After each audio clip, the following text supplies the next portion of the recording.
Hi, I'm Dr. Stephen Gundry. If you're like almost anybody outside of Italy or Greece, you need more olive oil in your diet immediately.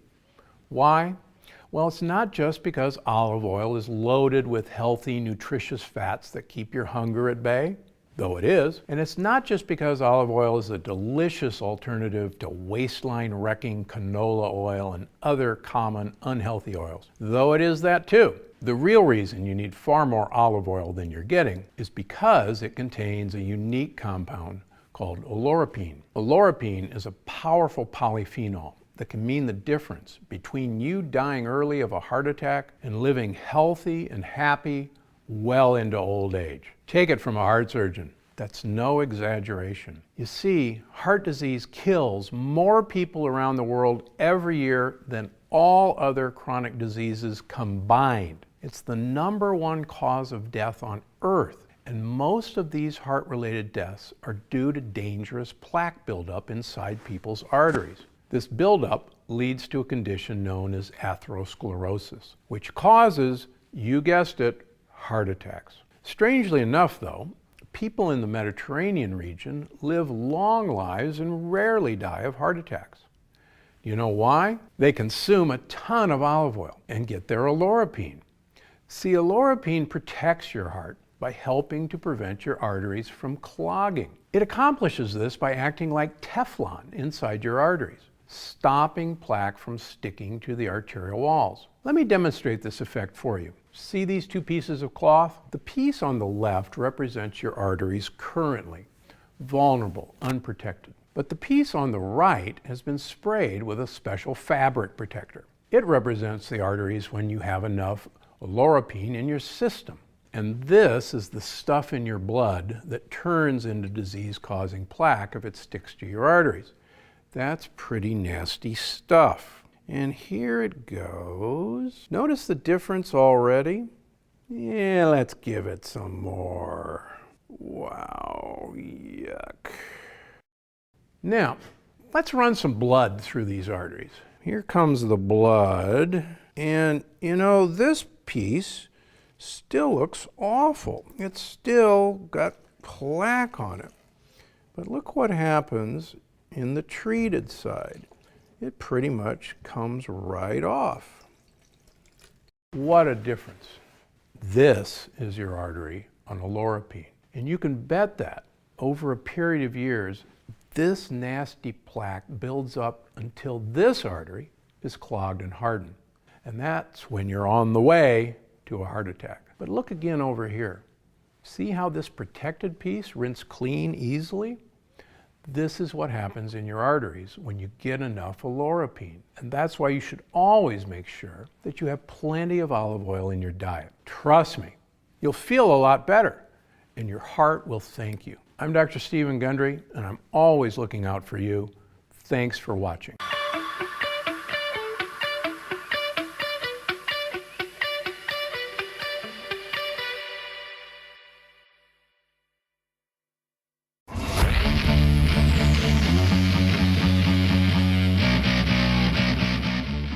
Everybody doesn't win. And the sooner you wake up to that biology is ruthless, man, then you get a little fear in you. And when you get a little fear in you, you start listening. Because if you're truly afraid, you listen. Let a little fear come in and drive you and motivate you. We're set up for failure because we think we're going north, but we're going south. That's why 50% of people who get married or divorced, 80% of businesses fail. That's why 30% of Americans are on some form of antidepressant medication. That's why 60-70% of people are overweight. I mean, in a way, we're kind of fucked. But we live in a society that's very narcissistic. You're told like, oh, everybody is a winner. No, not everybody's a winner. That's like saying everybody's blonde. There's a definition of what blonde is. Blonde is like this yellowish hair. So you lose meaning when you start going, everybody's blonde. When you see your life and anytime there should be pain, you go, no, no, no, no. It was just how it was meant to be. No, look yourself in the mirror sometimes and go, you know why I'm not happy? It's because I didn't listen 10 years ago and I got in the wrong career. You know I'm not happy? because I married the wrong damn person. It wasn't meant to happen. Yes, everything happens for a reason. You made a bad choice, but it didn't have to be that way. And the second you build up pain, and this, by the way, is not my opinion. If you talk to guys like Dr. David Buss, top 10 most cited psychologist in history, okay? He's one of my main mentors. He told me, I said, do adults change? Like, we do all this self-help videos and podcasts. I said, am I wasting my time? He goes, yeah, kind of. I said, why? He said, well, after 25, it's very hard to teach old dogs new tricks. By the way, that's why I've changed most of my stuff targets people 18 to 25. That's why I do Snapchat and all that, because there's hope for 18 to 25-year-olds. Now, if you're over 25, before you get depressed, he told me, but I have good news for you, Ty. I said, what? He said, adults learn through massive trauma. So you will learn. You have to let in some trauma into your life. And that's rough, but no pain, no gain. Like if you are 100 pounds overweight and you want to be able to play basketball, here's my news for you. Everything happened for a reason. You got fat because you ate too much and you didn't exercise. So welcome to the gym. And the first year is going to be hell, but that pain, hopefully, will reprogram your brain that every time you want to eat that nasty thing, go, wait, I don't want to go through that pain again. So I think one of the myths of society is we won't let pain in. We just excuse it all away. Like, no, that was meant to happen. Oh, you wasted 20 years of life married to the wrong person in the wrong career? No, Tom, it was meant to happen. Where's the people who go, you fucked up, dude. You wasted 20 years and you will never get it back. You better go in your room and cry. And the truth is, you only learn as an adult. Unfortunately, most people can only change with massive trauma. Optimizing your life for hustling and grinding is like optimizing your life around going pee. No, pee is something you have to do. It's not the goal. You don't go, woo! You know what my goal is? Hit the toilet 7 times a day. No, but you have to do it to survive. So grinding and working hard and hustling is not what you optimize for. It's pain. Why would you optimize for pain? But it is a necessity. And if you look at an actual scientific explanation of what makes you successful, it is not just hard work. If that's true, construction workers would be the wealthiest people in the world. Waiters and busboys, they work harder than the owner. The most scientific psychometric personality test is called Hexaco. It's more accurate than Big Five, which used to be. It's much more accurate than Myers-Briggs, INFJ, ENTP, all that stuff. So Hexaco tests you on 26 facets of your personality. And one of them is called conscientiousness. And it's been proven over and over by scientists, conscientiousness is the most correlated with business success. Define conscientiousness. So then it divides into 4 sub-facets. Organization, perfectionism, diligence, and prudence. So the real truth is hard work is 25% of the formula because diligence is known in the common language as hard work, okay?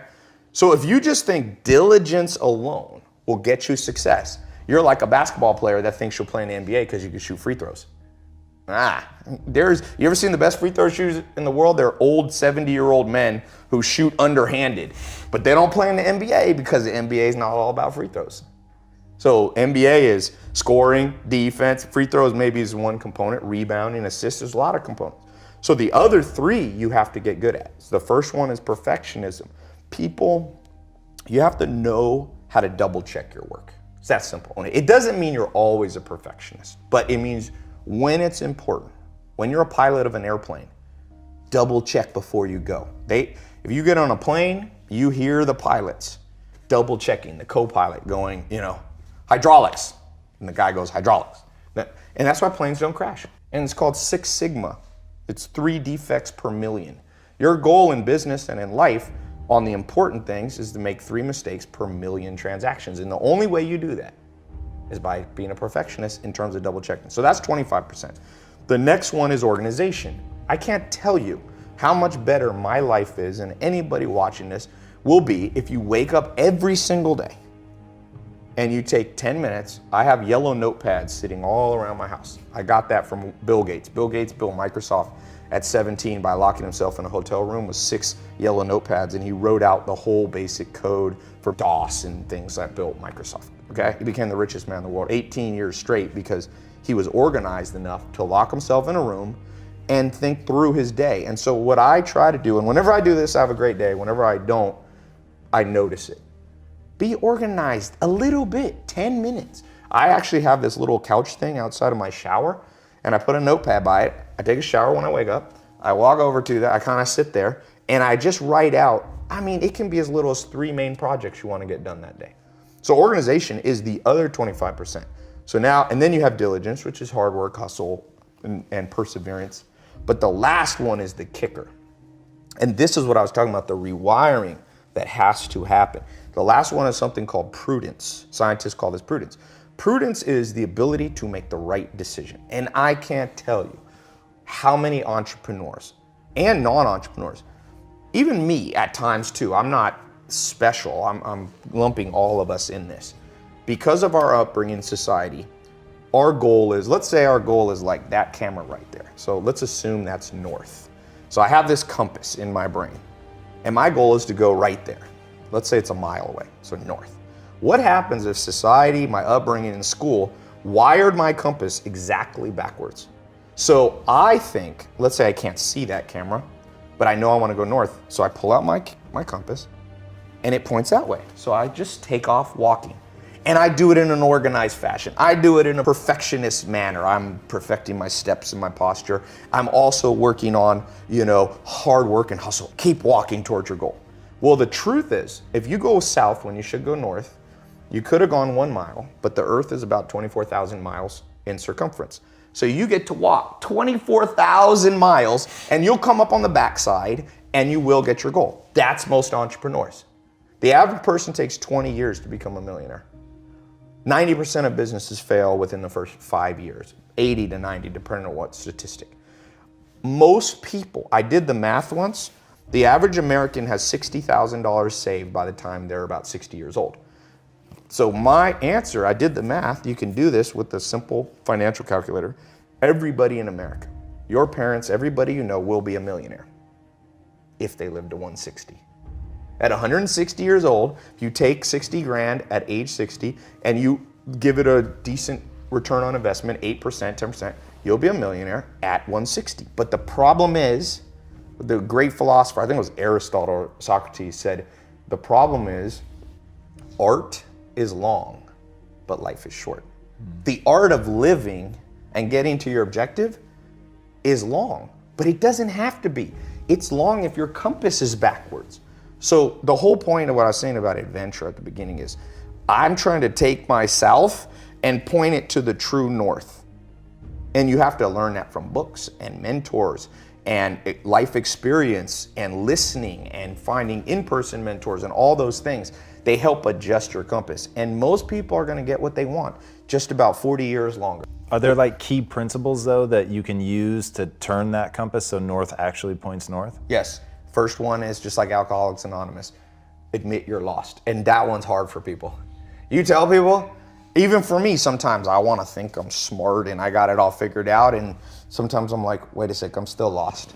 And the acquiescence, the admittance of the fact that you're still lost, it gets you on track a lot faster.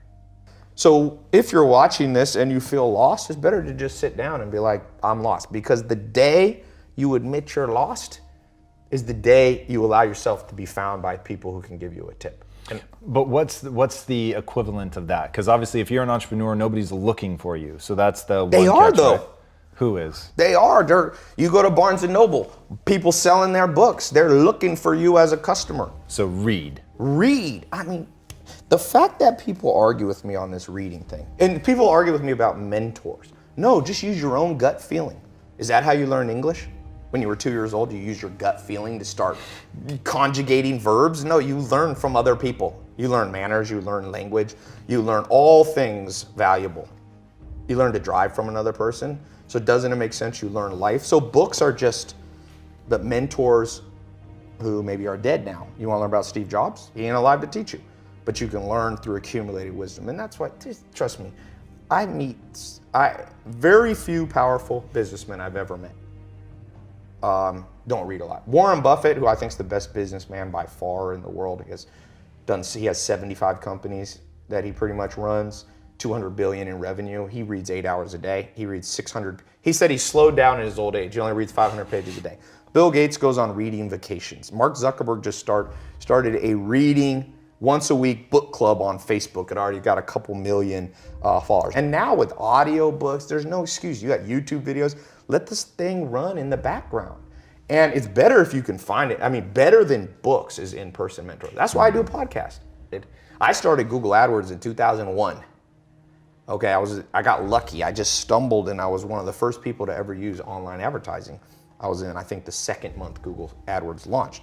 Whoa. And there was no YouTube videos. There was no Perry Marshall books. There was nothing. You just kind of wasted money to learn.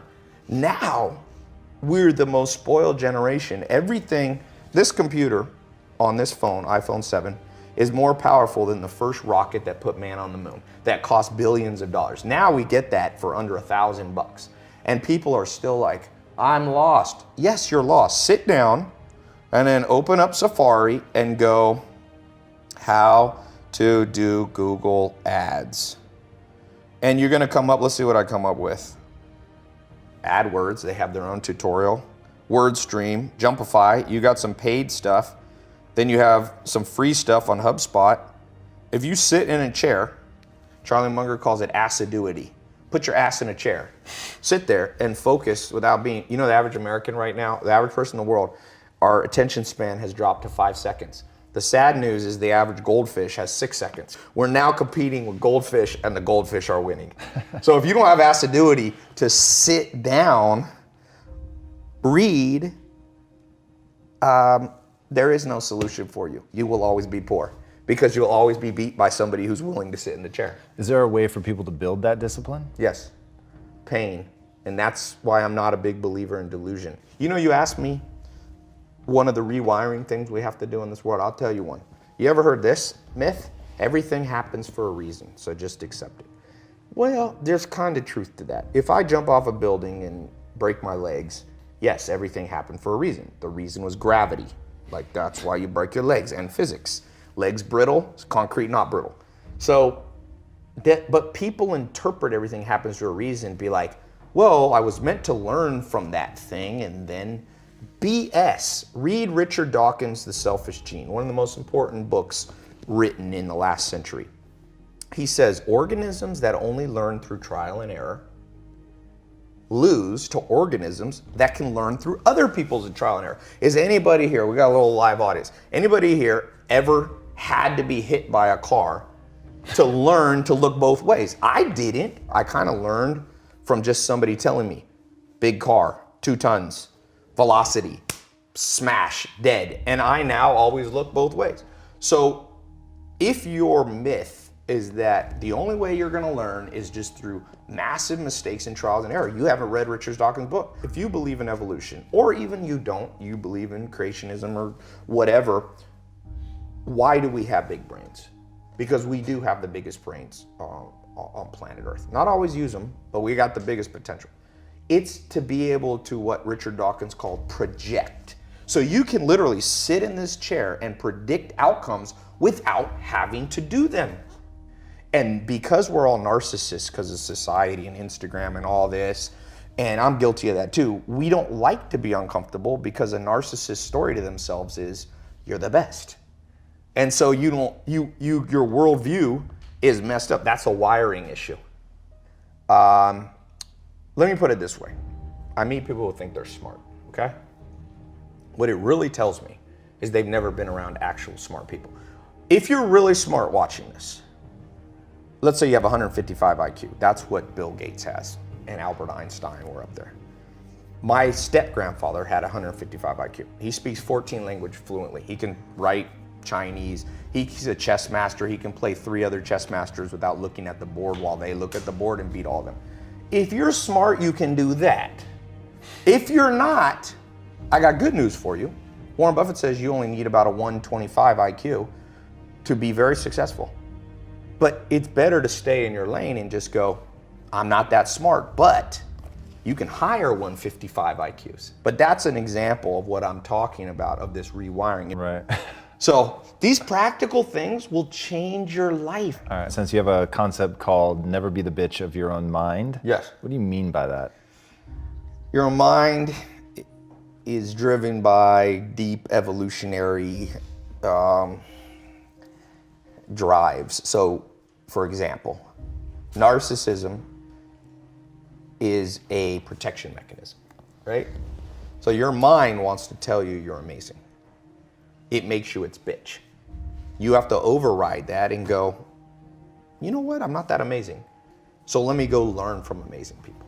Do you have methods for people to do that? Because I think that's so important. So I tell people, don't trust everything that your mind says. Certainly Yes. don't buy into all of your emotions. Just because you have an emotion doesn't mean that you have to act in accordance with that. But how do you help people get over that? How do they overcome that? I think humans, for the most part, learn by osmosis. So it's hard to lecture people into success. But what you could do is you could inspire people to understand this. So for example, if school system could find all the 14-year-olds and find out what they admire in people, right? It's the reason I show Lamborghinis and Ferraris, because I got a lot of young followers. And you know what 19-year-old guys like? Lamborghinis and Ferraris. So I show that part of my life because then they listen to the other stuff. So first you gotta lead by inspiration. This has been proven over. You cannot pound stuff into people's brain. People actually do the opposite. When parents tell their kids, you gotta read, nobody reads. But if I show a Lamborghini and Ferrari, which is the reward that people want, and then people go, how do you get it? I said, see all these books, I read them and put it, then people, I have more school kids reading books, I think, than anyone in history. I don't say that cocky. I'm telling you, it astounds me because all I had to do was put up a video with Lamborghinis. Right. When you're the bitch of your brain, you go, I'm just gonna freewheel this day. It's very hard to be organized. We're not, dogs aren't organized. You ever see your dog organizing day? So if you wanna, you can either act on the animal side, which is just a wing life, or you can operate from a sense of logic and duty. And so I learned somewhat, I'm not even as good as Joel, to not be the bitch of my mind by just being around him for a while. And so that's the best way. Find somebody that you look at them and you go, this is a person of discipline, of motivation, self-motivation. They don't need external motivation. They're motivated from within, and spend all the time you can around them. And so for all of you who are really big on the hustle your ass off, hustle in the networking side. It will help you because you never know who you're sitting next to. That's why I'm a big believer in going to conferences. Berkshire Hathaway conference. It's the first week of May of every year. These dudes are gonna die soon. Charlie Munger, Warren Buffett. You can buy a B share for under 500 bucks. Buy a B share, you get a free ticket. It's insane. You sit there with two men on stage in a stadium of 18,000 of the top investors in the world. Wow. It costs you under 500 bucks. You sit there, it's only one day. I fly into Omaha and fly back out almost the same day. And you walk out just motivated. You're with the guy that their business, you know, we meet businesses and they're like, oh, I'm doing 100 million a year. They did 200 billion in revenue last year. I see people making fun of the Kardashians. I'm like, you're gonna make fun of the Kardashians? Look, Kylie Jenner, the youngest Kardashian, in the last 18 months has done $400 million in revenue on lipstick kits and various makeup things with Kylie Cosmetics. Put that in perspective. L'Oreal, Maybelline, massive brands. It took them 50 years as an organization with thousands of employees to do what Kylie Jenner did by herself at 20 at 18. You're gonna laugh at the Kardashians? Do you have to agree with everything the Kardashians? No. But like Abraham Lincoln said, I learn from everybody, even if sometimes it's what not to do. So you can just go into the Kardashians, reverse engineer their success, go, I like this, I like this, I like this, I don't like that, then leave out what you don't like. If you can pick up one gold nugget, whether it's from an in-person mentor, whether it's from a book, you become very wealthy in knowledge very quickly. One nugget a day. One nugget a day. It's like Charlie Munger, Warren Buffett's business partner, said, step by step you get ahead, but not necessarily in fast spurts. But you have to prepare for the fast spurts by learning step by step. Like you wanna become like a supercomputer where you just download smart crap from smart people. And you pick and choose. Like some people are like, Ty, I don't agree with everything you say. I'm like, good, I don't agree with everything I say. Like a year later, I'm like, wait, I was wrong.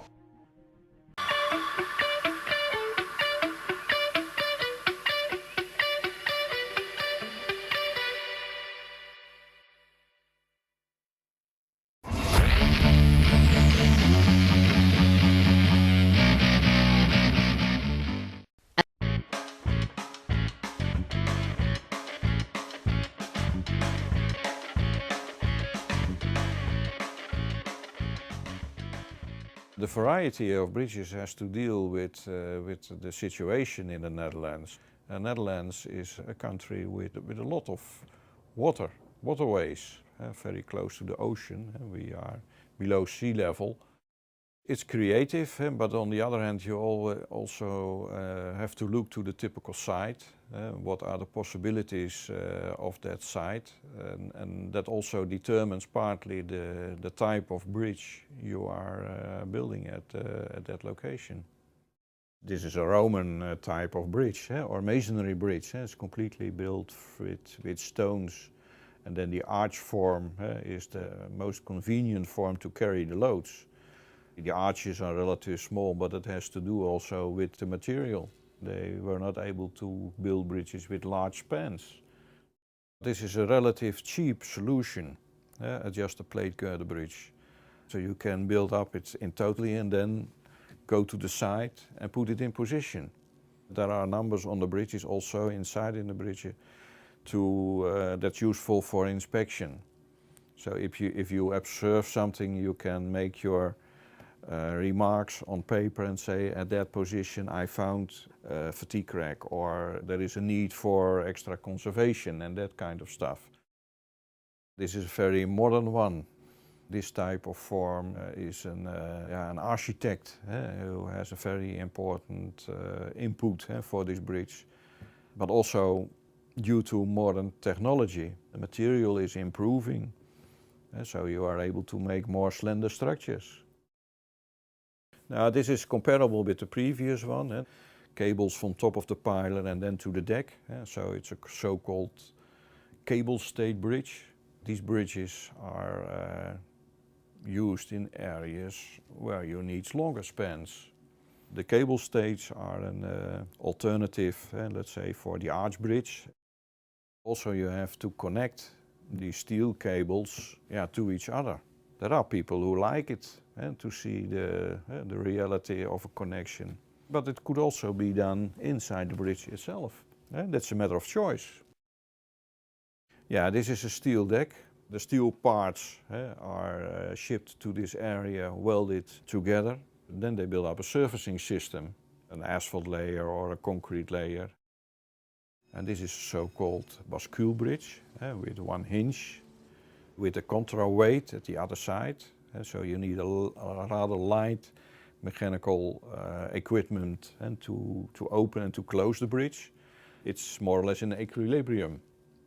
The type of the bridge, that's just the choice of the architect. Let's say, okay, I like to build a very nice bridge. It makes it very attractive. But there is no real technical reason to choose for this. It makes it more expensive, that's for sure, but it's very nice to see. And a normal solution would be that you have a point here and a point here. So it opens just in parallel in the direction of the road. If people are making a film in Rotterdam, you will always see a shoot from the Erasmus Bridge and from the Willems Bridge. That makes also the city of Rotterdam interesting for filmmakers. Nice buildings, nice bridges. So that has a positive spin-off. But on the other hand, you have to realize that it costs more money. This is also a bascule bridge. So let's say the counterweight is below the bridge, so you don't see it. And what you see here, that's a typical steel bridge with a steel orthotropic bridge deck. If you look it from below, and then you see a lot of longitudinal ribs and some cross beams. And that's a typical steel bridge deck, used for movable bridges, but also for the most modern fixed bridges. And it's not a unique Dutch concept. It's used everywhere, in the States, in China, everywhere you see the same type of structure. A bridge is built for, let's say, 100 years, 120 years. So people can enjoy it for a very long time.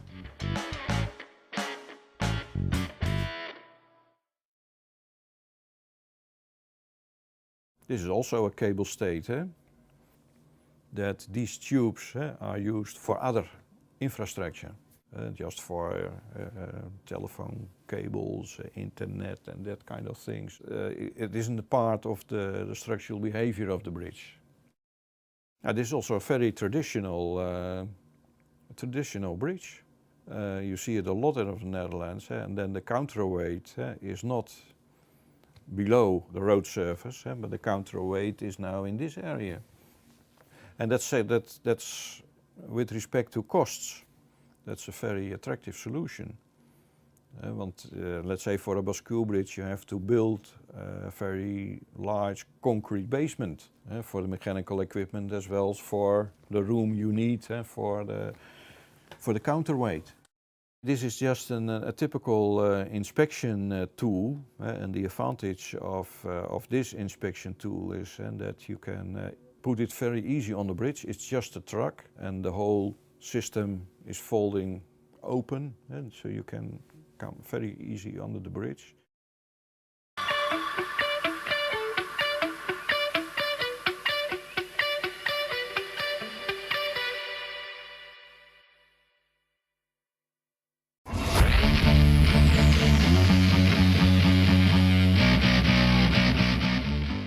At the end of lesson 6, I showed you some really cool geometrically perfect crop circles in the Flower of Life form. Most people didn't like that, or care. So instead, I offer you this. This intense drawing was done by Leonardo da Vinci, proving that he actually studied the Flower of Life form. In fact, over 200 drawings of his were found, all studying different angles and proportions, complete with descriptions of each one. The editor of the book who published these lost drawings didn't really know what they were, so he just said this is how he came up with his gear inventions. Leonardo was able to invent such intricate inventions and designs because he studied divine proportion. Also, Leonardo was a master mason, and it's clear that he most likely got his original knowledge from them. Is the Flower of Life, among other things, the secret information that the Masons have been keeping secret for the last 1,000 years?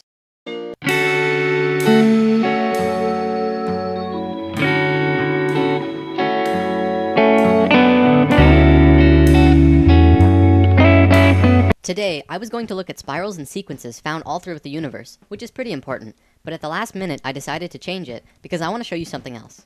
Now, in the comments or end credits, depending on where you're watching this, I posted links to a TED Talks video by Garrett Lacey, a particle physicist who tells us of an amazing discovery in the scientific field. I want to show you and talk about his findings, and then we'll look at dimensions after that.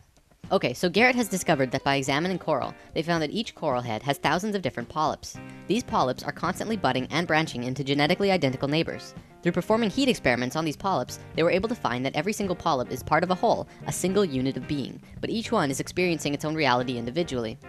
From their findings with the coral, they were able to look at quantum mechanics. See, the mathematics of quantum mechanics shows us exactly how our universe works, and we see that everything in the reality is just continually branching into new possibilities, just like the coral. As humans, we are individually experiencing only one of these possibilities, much like the individual polyps. What physics is telling us is that everything comes down to geometry and the interactions between elementary particles. Things can happen only when things are perfectly balanced. So Garrett starts showing us some subatomic particles and the things that make up electrons and protons and neutrons. We always consider these to be the smallest particle, but we never think about what's creating them. Garrett demonstrates to us how the particles that create point particles really work. He shows that when you plot them out in how they move, this is what they look like. At the tiniest scales of the universe, in how it works, is very beautiful. Now, look at this. This is one of the ways that these charges branch off from each other. As you can see, it flows in a hexagonal pattern, the same pattern that we found in the expanded Flower of Life. Then, if you rotate this pattern in 6-dimensional charge space, you see it forms yet another pattern. Many of you will recognize this as the shape of the Star of David, but its true name is the star tetrahedron, which maps perfectly over the fruit of life. This entire pattern created by the particles is mapped across over precise places on a 200-dimensional spherical shape scientists have called E8, of which also has a geometric shape. By rotating that shape as well, you can see how there are nearly infinite possibilities as to how these elementary particles interact with each other. The details of the reality begin to take form.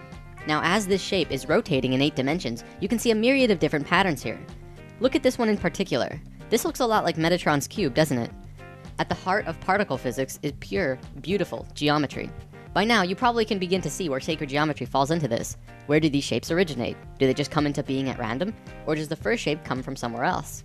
In lesson 6, we talked about the Flower of Life, the original, perfect geometric symmetry that created the universe. This shape, as we learned, is not only the root of all mathematical proportion, light, the platonic solids, but is also the source of every musical system in the universe, including systems both used and unknown to modern man. It is also the source of energy patterns and, well, everything. It all comes from the flower of life. I believe this is what is at the heart of what's forming every subatomic particle formation, and it probably goes at least a few levels deeper than what Garrett is showing us. Now we can start talking about dimensions. These wheels are some of the oldest symbols known. The only places that they've been found is on the ceilings of certain very old Egyptian tombs. They are always found in sets of 4 or 8, and nobody knows what they are. Even the most famous Egyptologists have no idea, but this is actually proof that the Egyptians not only understood the flower of life, but they lived it. Today, I'm going to show you what these wheels meant, and in future lessons, we will go over the details of this unraveling. There's a lot to cover before we get there though. For the record, the unraveling looks like this. Yeah, it's a doozy. So on the walls with these wheels are drawings of 7 people with animal heads. They're called Neiters, and each of them has an orangish red oval above its head. This is called the egg of metamorphosis. The Neiters are showing us a time when we go through a certain stage of resurrection, which is a rapid biological change into a different life form. Not the average type of resurrection, I know. As you can see here, they're changing directions 90 degrees, and in doing so, they're changing dimensions. See, the dimensional levels are separated by 90 degrees. Musical notes are separated by 90 degrees. The chakras are also 90 degrees. It's a number that continually appears. Probably at this point we should get a common understanding of what dimensions are, like 3rd dimension, 4th dimension, 5th dimension. What are we talking about here? Most people think of dimension in terms of time and space, the X, Y, and Z axis, with time becoming the 4th dimension. This is not what we are talking about. What we're seeing as the various dimensional levels has more to do with music and harmonics than anything else. A piano has 8 white keys from C to C, which is the familiar octave, and in between there are 5 black keys. Together this creates what is called the chromatic scale, which is 13 notes, well actually 12, with the 13th being the first in the next octave. So from one C to the next is really 13 steps, not 8. This also correlates with the 7, 8, and 13 chakra system I mentioned in lesson 2. Keeping that in mind, I want to show you a sine wave. Sine waves correspond with light and the electromagnetic spectrum and the vibration of sound. We're all very familiar with this. In this entire reality we're in, every single thing is based on sine waves. There are no exceptions to this except for maybe spirit and void.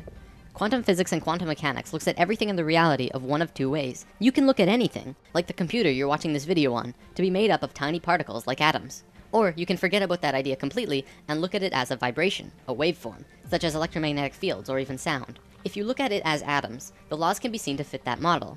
But if you look at it as waveforms, the laws can be seen to fit that model. Both of these systems come out of the flower of life, one being the one we just looked at, fruit of life to Metatron's cube and beyond, and the other being this beautiful mess of a picture. Just looking at it hurts my head. Everything in this world is a waveform, or can be seen as sound. All things, your bodies, planets, absolutely everything, are a waveform. If you choose this particular way of looking at reality, and then superimpose that view over the reality of the harmonics of music, we can begin to talk about dimensions.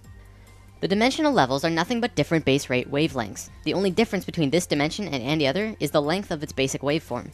It's just like a radio set. Turn the dial, you pick up a wavelength. It's the same with dimensions. If you were to change the wavelength of your consciousness, and in doing so change all of your body patterns to a wavelength different from this universe, you would literally disappear out of this world and reappear in the one you were tuned in. It's been theorized that the base rate wavelength that we're currently living in is 7.23 centimeters. There's a few reasons for this. In a spiritual sense, the 7.23 wavelength is Om, the Hindu sound of the universe. Maybe that's why Oming is such a powerful tool in meditation. Not only that, but if you were to take 100 people and measure the distance between their eyes, the average length is 7.23. Same with the distance from the tip of our chins to the tip of our noses, and the distance across our palms and between our chakras. This 7.23 length is located throughout our bodies in various ways because we are immersed within this particular dimension. There's another reason as well. Bell Laboratories found this wavelength when they were setting up the microwave system around the United States. They found static in their system because they chose a wavelength just slightly longer than 7.23 for their system. In order to get rid of this static, they did something that we as a planet are still suffering from. They upped the power 50,000 times over what we would normally need, which created a very powerful field, so that the 7.23 wavelength would not interfere. It's for those reasons that I believe 7.23 is the wavelength of our dimension. As you go up in dimensional levels, the wavelength gets shorter and shorter, with higher and higher energy.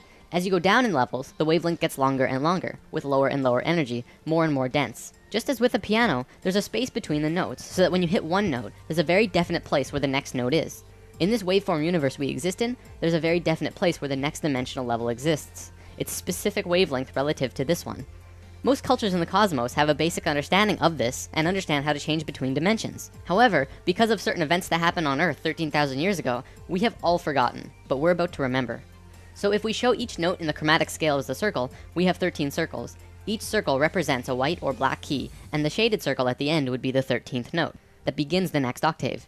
This circle here represents the third dimension. This is where we are, and this circle next to it would be the fourth.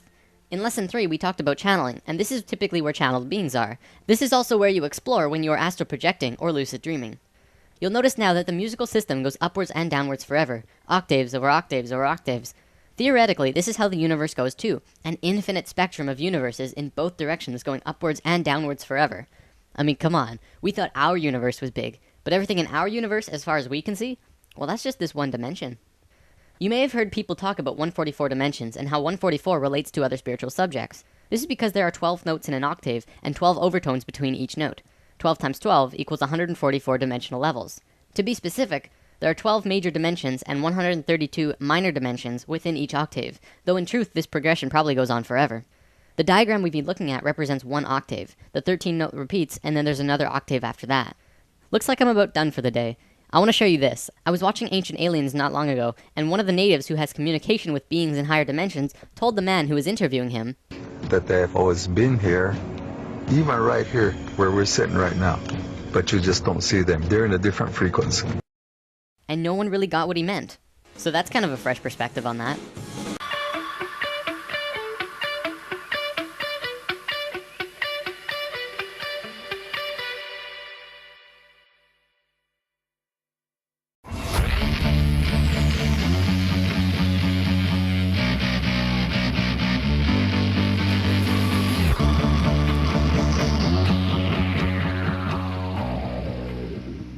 Is a food science degree worth it? That's what we're going to be talking about today. But before we get into that, make sure to gently tap the like button. Now with that out of the way, let's jump right into it. To start this off, you want to know what the heck is food science? That's why we're here. Now, for the most part, food science is studying and researching the basic elements of food using chemistry and biology. And it's all about improving the supply of food that's offered to the general public. And this is not only the quality of the food, but it's also how good it tastes and how easily it can be mass manufactured and then stored. So if you're a foodie, you're somebody who absolutely loves food and you're passionate about it, this could be great for you. And shout out to my foodies. 2020 has been a very tough year for them. They probably are not able to go to their favorite restaurant right now. I miss eating. Now, the first thing that we're going to talk about when it comes to this degree, because this is a personal finance channel, we're going to be talking about salary, of course. Now, with this degree, you're going to start off making around $49,000 a year in your first 5 years, and then $91,600 in mid-career pay, which is basically 10 years and after. And that's going to be relatively decent, but just not amazing. Now, in general, biological science degrees are going to be a little bit below average when you look at someone's lifetime earnings. So the average for all occupations and all majors is going to be around $2.4 million earned over a lifetime. And then biological science majors, which is what food science falls under, is going to be around 2.3 million. So it's a little bit below average. Now, there are a decent amount of career paths that you could potentially go down here. I'll just name off a few of them. Agricultural and food science technician, biochemist, biological technician, chemical technician, conservation scientist, environmental scientist, farmer, rancher, and microbiologist. Now, as an agricultural and food scientist, you're going to make around $65,000 a year. This is the most obvious career path that you might go down, but there's a lot of other options as well. You might become a forester or a conservation scientist, and they make around $62,000 a year. Environmental scientists make around $71,000. That's another option for you. And microbiologists make around $75,000, although that might be a little bit more rare of a career path for you to go down. Overall, when it comes to earnings and salary, I always recommend that people try to make at least $75,000 a year, because studies have shown that your happiness increases up to about $75,000, and that study was done about 10 years ago, so it's probably more like $80,000 by now. But once you get past that number, whatever it is, which is going to change depending on where you live and all kinds of other different factors,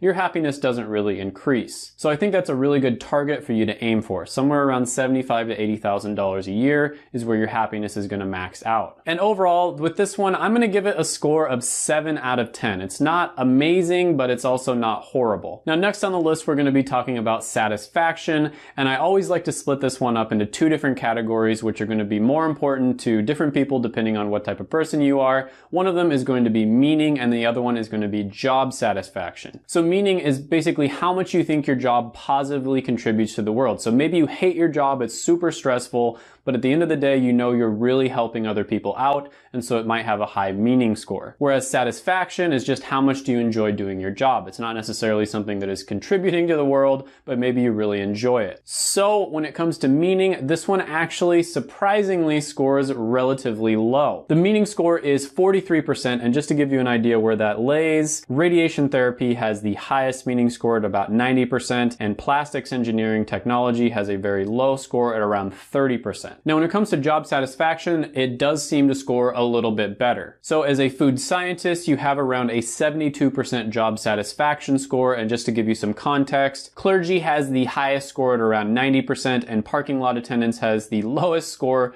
at around 41%. So 72% is on the higher side, and that's relatively good. One thing that I've noticed with science-related degrees is the people who are actually able to get a job do tend to be relatively happy, because those people are probably the type of people who really enjoy doing science. Now, when it comes to science-related degrees, I get a lot of flack for saying this, but you guys know me, I'm a straight shooter. I'm just going to tell you the way that it actually is. They aren't very good when you compare them to the other STEM degrees. So people think that all STEM degrees are amazing, but the truth is science degrees, which is the S in STEM, I don't know if that's, I think you guys see it this way. It's the S in STEM. Science degrees are not as good as the TEM. They're actually the second most regretted type of degree at around 35%. And the reason for that is because it's very difficult to find a job with just a bachelor level degree. A lot of people have to go back and get a master's or a doctorate, which takes lots of extra time and it's very expensive. And I don't think they're as bad as a lot of other degrees. There's degrees that people regret less, but I think the reason for that is because they kind of knew what they were getting themselves into,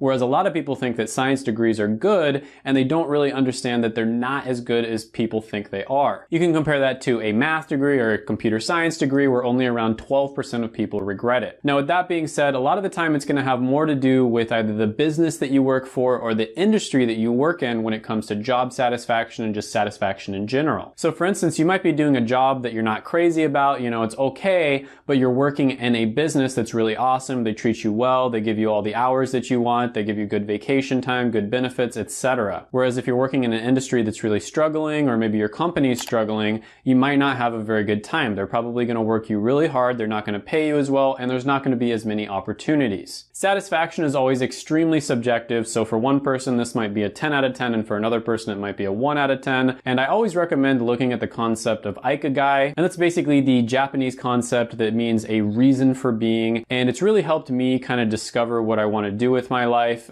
Even at an early age it did, and then it's even helped me later on in life. So I always recommend looking at that, and it kind of breaks it down in a way that makes a lot of sense. But overall, when it comes to job satisfaction, I'm going to go ahead and give this one a score of 7 out of 10. Next on the list, we're going to be talking about demand, and this is probably the most important one out of all of them. Now, when it comes to demand, a food scientist is going to be growing around 6% over the next 10 years. For a conservation scientist, it's around 5%. For environmental scientists, it's around 8%, which is much faster than average. And for a microbiologist, it's 3%, which is about average. Now, when it comes to being a food scientist, for instance, you might want to make sure that you look at the region that you want to live in. For some reason, food scientists that live in Illinois make around $95,000 a year, whereas ones that live in Texas only make around $68,000. So there's a huge discrepancy there. Now, one test that I always like to do is to type in the name of the degree into either monster.com or indeed.com, one of those job searching websites. So for instance, when you type in computer science degree, you have 141,000 jobs that pop up that have that as a keyword. And when you type in anthropology degree, you only have around 829. When you type in food science degree, 1,730 jobs pop up. So it's a little bit better than the bottom feeder, which would be like anthropology, but it's nothing amazing. So all things being considered when it comes to demand, I'm going to go ahead and give this one a 6 out of 10. Now, next we're going to be talking about X factors, and that's anything that didn't make it into one of the previous 3 categories. So we're going to be talking about things like automation,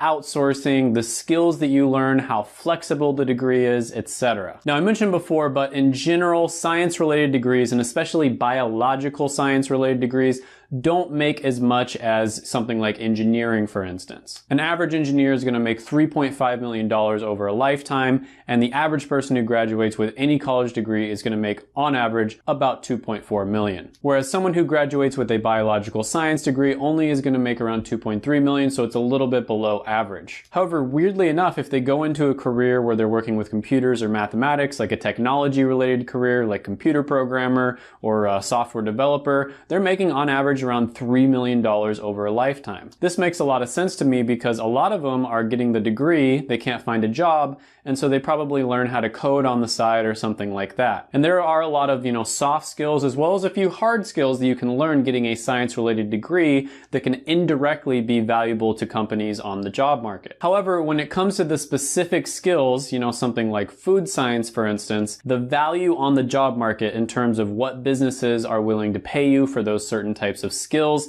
is not that great. So for instance, software engineering is the most highly valued skill at around 88 out of 100, and then industrial sewing is the lowest valued skill at around 8 out of 100, and food science comes in kind of in the middle around 39. That doesn't mean that it isn't valuable. I mean, pretty much anything can be valuable. Art, for instance, in my opinion, is extremely valuable, but when it comes to how much companies are willing to pay people who have those particular types of skills, it's not as valuable in that respect. And learning a skill set that's extremely narrow, like food science, for instance, it's probably not going to be as easy for you to use those skills and just transition into a different type of career. Compare this to a business degree graduate who can go into just about any career path in any company in any industry in the world, or someone like an engineer or someone who graduates with a physics degree who's just so highly respected that just about any company out there is going to hire them just because of the fact that they know they're really smart, really hardworking, and probably a good problem solver as well. Food science does have a little bit of that going for them. I mean, science-related degrees are relatively well respected,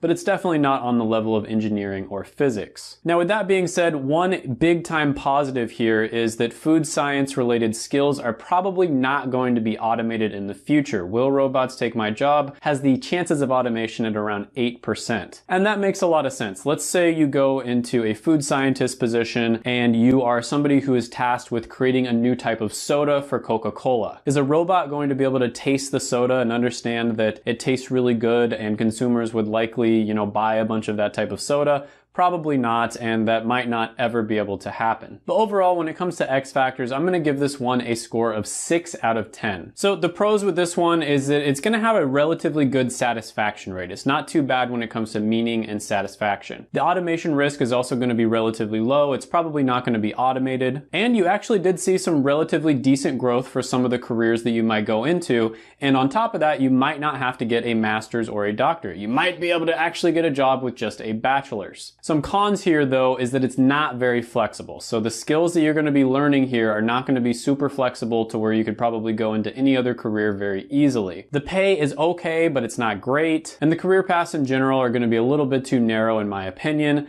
This is a very common issue for science-related degrees. So overall, I'm going to give this one a score of 6.5 out of 10. If you know exactly what you want to do, you've really done your research, you're passionate about this degree, don't let this video dissuade you from going into it. I just highly urge you to make sure that you have a really good plan, you know exactly what career paths you're interested in going down.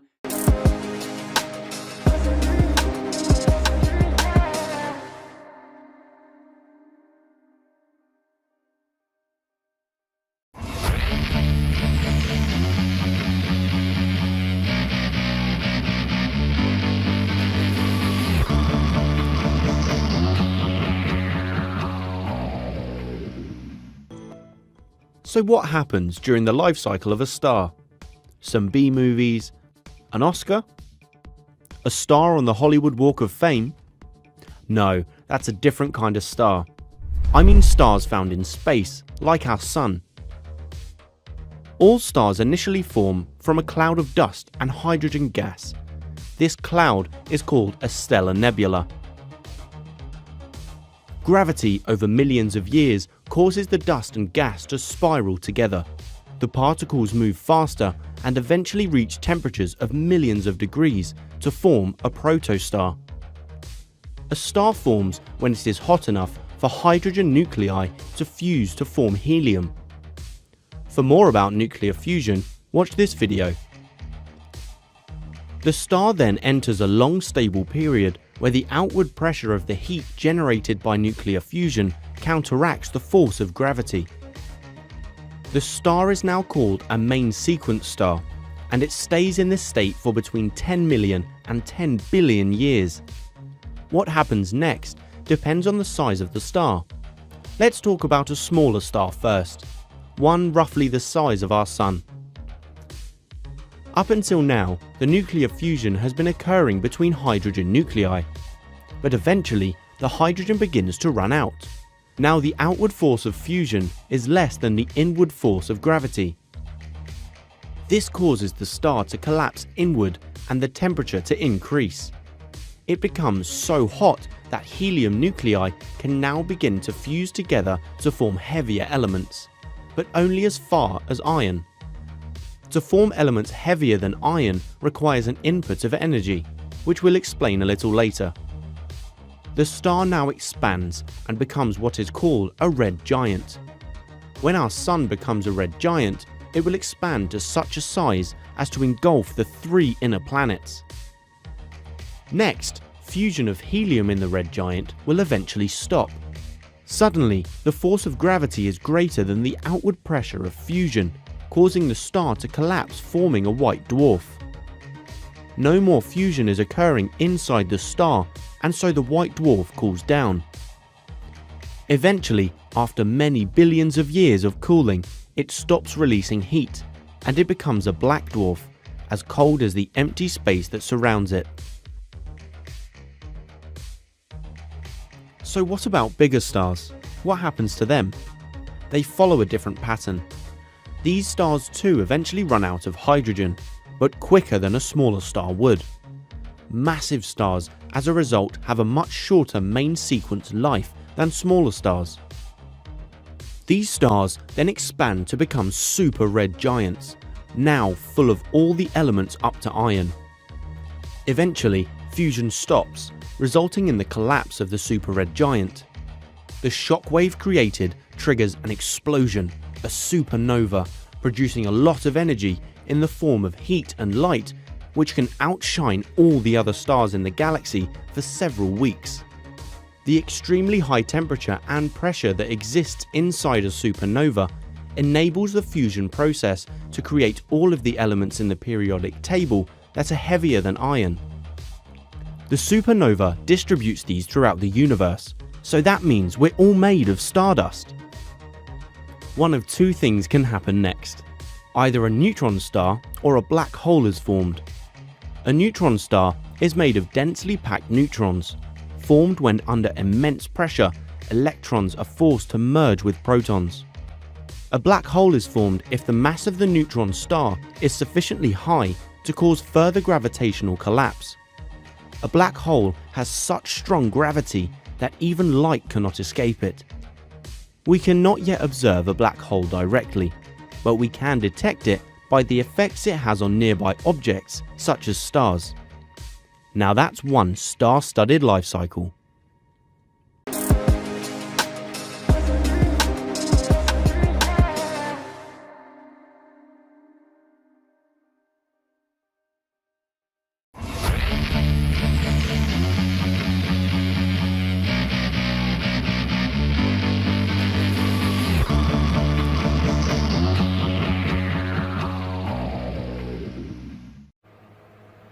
Hello everybody, my name is Ed Maselli. I'm a member of the OxyKit and Pillar Tribe, and we are building an oxygen concentrator. Today I'm going to show you how it works, what the parts do, and try to explain some of the theory. So let me show you what's going on here. This is our concentrator. This is the one that works really well. So we have a compressor. This compressor is about a 2 horsepower compressor. This is how much we actually needed to get 15 liters per minute output. It is quite a bit of hefty compressor. The air comes, the pressurized air. We're running around 30 psi at the moment with this compressor, so that the air comes out of the compressor and it goes into the cooling coils. This is a very simple, effective way of cooling the air. I believe it's about 25 foot of copper coil. So you can actually feel the difference of the hot air on the top and as it cools at the bottom. So the air comes directly from the compressor into the cooling coils. After the cooling coils, it actually goes into the input pressure regulator. This is set at around 30 psi maximum. So after the input pressure regulator, it is split and it goes into these two valves. Those two valves are 3-port two-way valves. So the input comes from one side, and this is the purge exhaust. So this valve is going to switch from either getting pressurized air or from emptying the sieve through this opening. We have two sieves, each one filled with about 3 pounds of zeolite. We're using 3-inch pipe.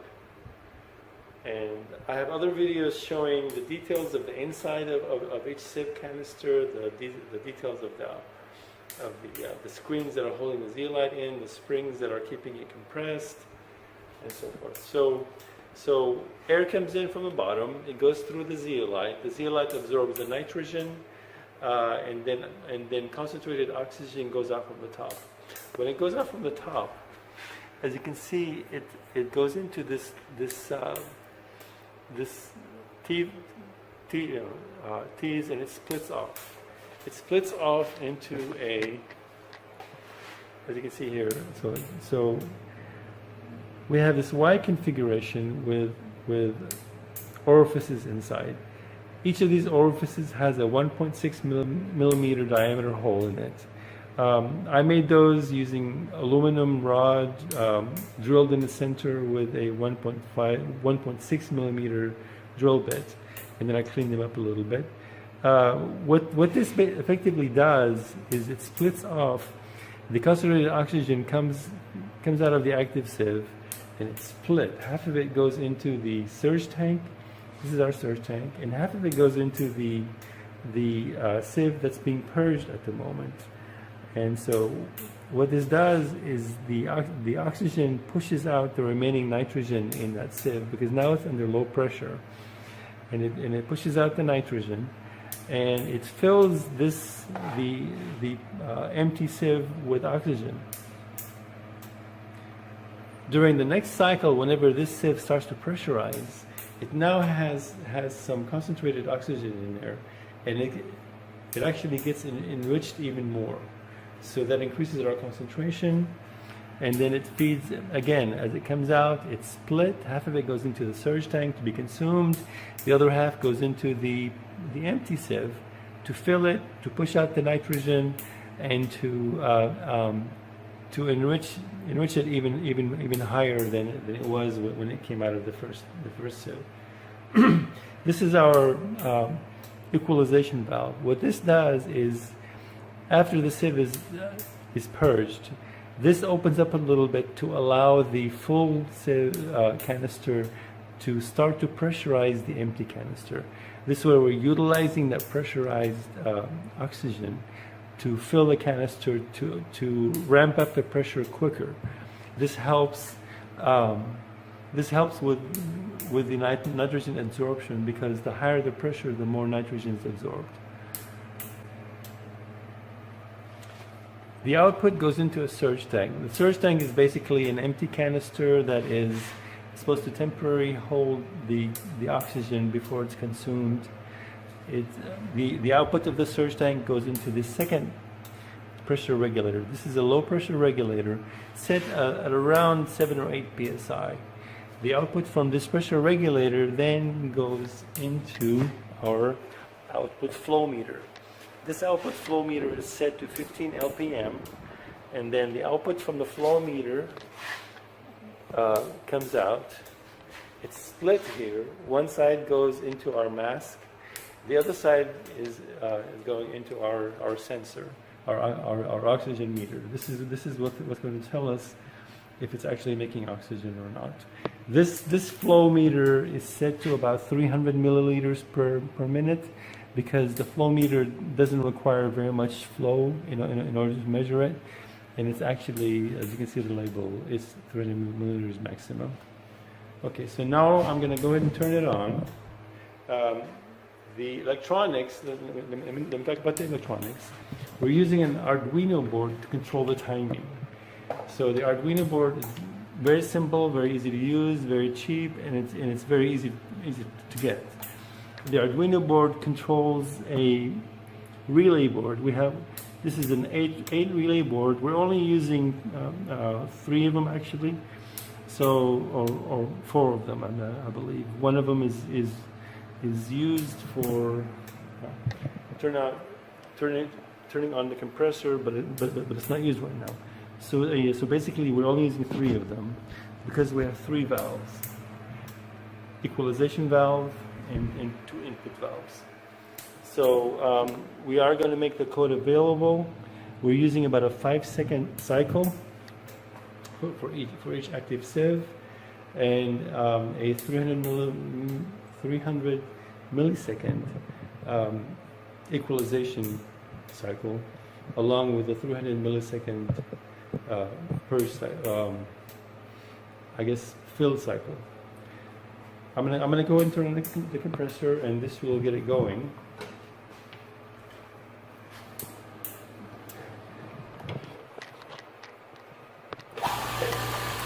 We're also using a cooling fan next to the compressor. This fan keeps it cool because after several hours of running, it's taking it up a little bit. Okay, it's breathing. You can see. The pressures are ramping up.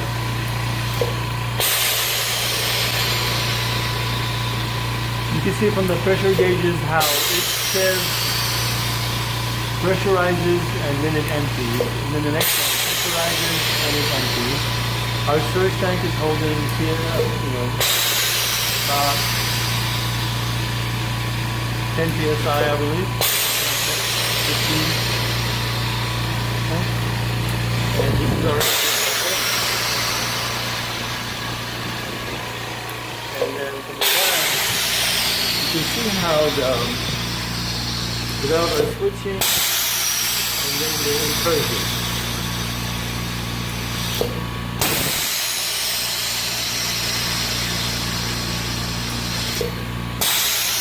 So the output of the flow meter is currently putting out 18 LPM.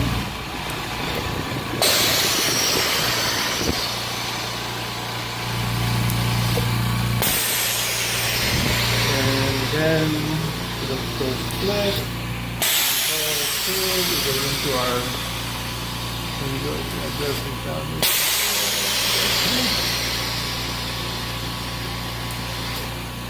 currently we're making 96.9% oxygen.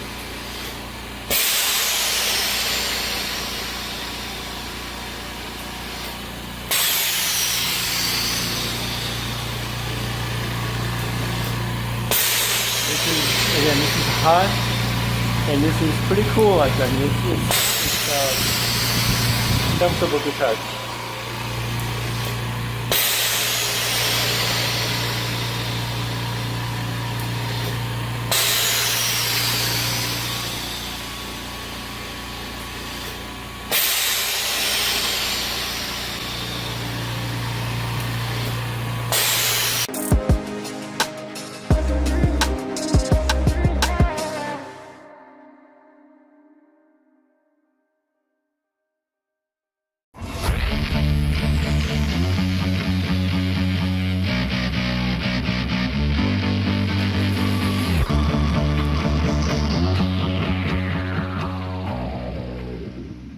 Throughout the years, there have been hundreds of inventions that have been created to change our way of life.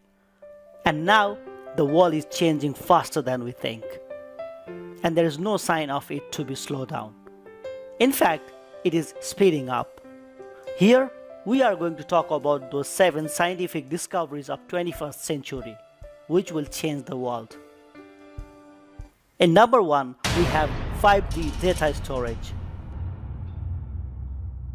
a small disc-shaped device which is capable to withstand in 1000-degree temperature and can hold up to 360 terabyte of data for billions of years. These discs are made of nanostructured glass, and data which is stored in it can be revived using femtosecond laser writing. And the most amazing thing is that it can store data for up to 13.8 billion years. And number 2, Planet 9. Researchers at Caltech have found mathematical evidence suggesting that there may be a planet X in our solar system, which is far beyond Neptune. The planet is predicted to be the 5 to 10 times of our Earth, and it orbits 400 to 800 times farther than the Sun compared to Earth. Number 3, recycled space rockets. SpaceX made a history in 2017 when it successfully launched the first ever recycled rocket ship into space. After 6 months, the unmanned Falcon rocket was launched for the second time in December 2017. This technology has already reduced the cost of launch mission to space, and it may open the way of future for space travel, which is not affordable for everyone today. Number 4, first successful head transplant. In 2016, an Italian scientist named Dr. Sergio Canavero surprised the world by transplanting one monkey's head onto another monkey's body.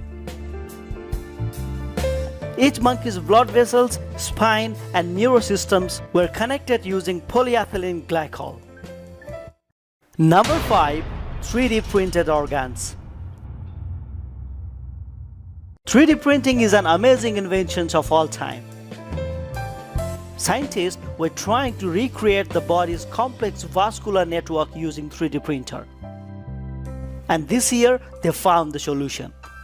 In May 2019, they successfully printed a lung which took its first breath.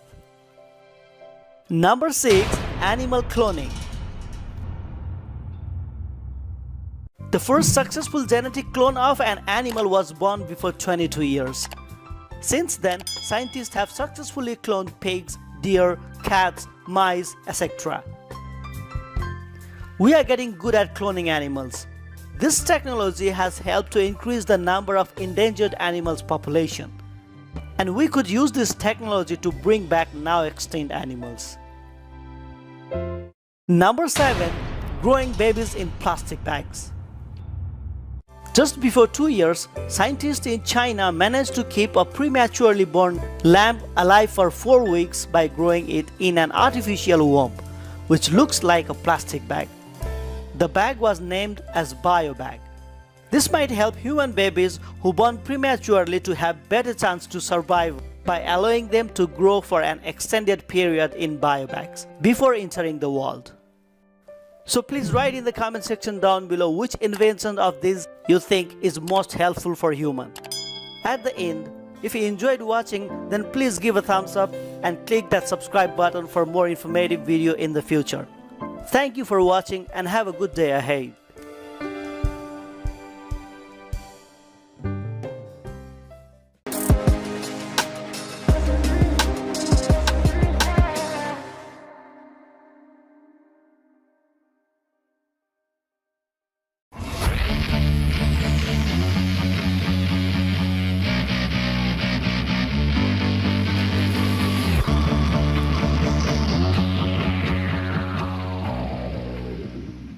The best double majors for science degrees, that's what we're going to be talking about today, and this is a highly requested video. I get these questions all the time. But with that out of the way, let's jump right into it. I get asked questions all the time about what degrees make good combinations, what degrees make good double majors or dual majors, and the truth is most of them don't. Most of them probably don't combine very well, but there are a few that do combine pretty well and they're synergistic. Of course, this is going to depend completely on your own personal interests and what career path that you might want to go down.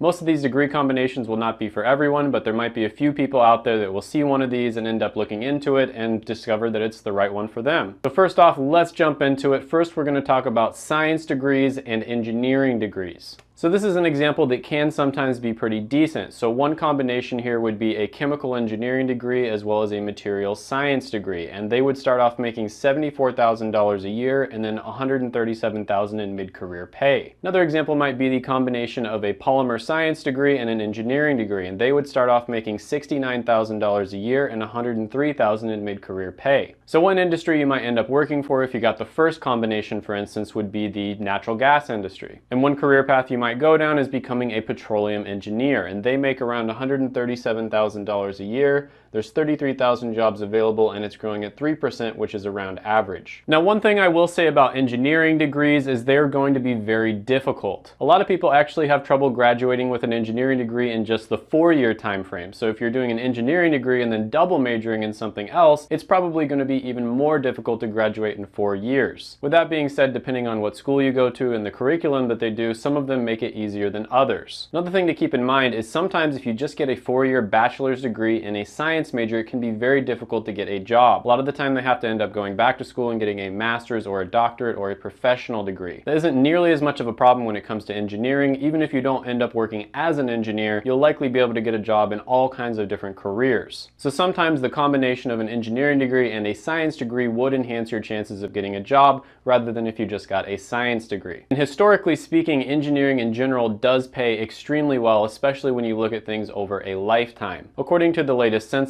people who graduate with engineering degrees make on average about $3.5 million over a lifetime, whereas people that graduate with just any type of degree make around $2.4 million. People who graduate with a physical science degree like chemistry, for instance, make around $2.6 million over a lifetime, and those who graduate with a biological science degree make around $2.3 million. As you can see here, engineering is by far the best one on the list. And that's pretty much all across the board. Even if you go down and look at the science-related jobs, they still make $3 million on average over a lifetime. I think this has to do with a combination of things, but one of the big ones is the fact that it's just so well respected. A lot of the time companies will hire engineers even if it's for positions that they don't necessarily think they're qualified for. A lot of companies have the philosophy of just hiring the smartest possible people, and they know that engineers are very smart and they're probably also very hardworking. Next on the list, we're going to talk about a science degree mixed with another science degree. So a few examples of this would be a biochemistry degree and a molecular biology degree, where you'd start off making $50,000 a year and mid-career pay would be $103,000. Another one would be a chemistry degree and an environmental science degree, where you'd start off making $46,000 a year and mid-career pay would be $91,000. And yet another one would be a microbiology degree mixed with an immunology degree, where you'd start off making $51,000 a year and mid-career pay would be $91,000. Now, to be honest with you, science-related degrees out of all the different types of degrees probably are the least good when it comes to double majoring. They just don't tend to go all that well with other types of degrees. They're not very synergistic. But with that being said, I think one of the best ones is when you combine a science degree with another type of science degree. So one career path you might go down with these types of degrees would be becoming a microbiologist, and they make around $75,000 a year. There's 20,000 jobs available, and it's growing at 3%, which is average.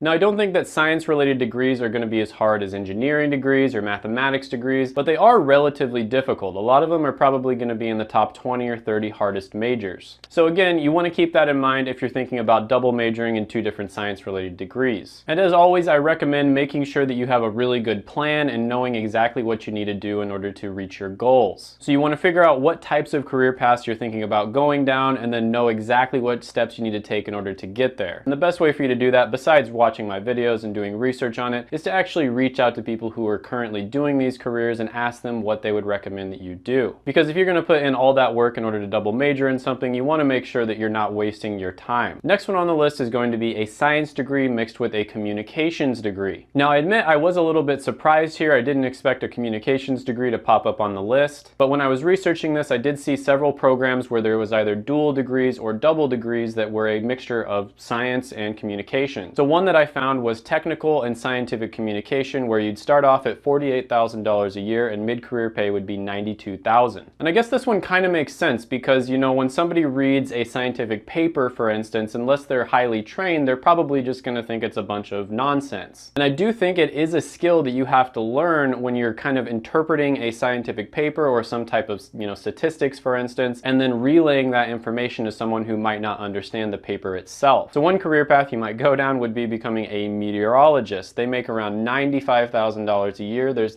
9,000 jobs available, and it's growing at 6%, which is faster than average. Now, I will say here that you have to be very careful, and what I said before about making sure that you do your due diligence and, have a good plan and, figure out what goal you want and then what steps it's going to take in order to get there is even more important in this section. The reason for that is because quite a few people who get science degrees and communications degrees end up regretting their choice. According to ZipRecruiter, the second most regretted degree is going to be a biological or physical science degree, and the reason for that is because it's hard to find a job without an advanced degree or a license. And then the fifth most regretted type of degree is a communications degree, and the reason was because it's too general. You definitely want to be extremely careful here. Make sure that you don't go into it without doing your research. A lot of people think that if they get any type of STEM degree, which, the S stands for science, of course, and they're just going to be good to go, and that's unfortunately not true. Science degrees are definitely the weakest out of the 4 types of degrees in STEM, which is science, technology, engineering, and mathematics. And I've honestly seen this happen over and over again in real life, where people will get a science degree and they think they're just going to be good to go, they're going to be able to get a great job,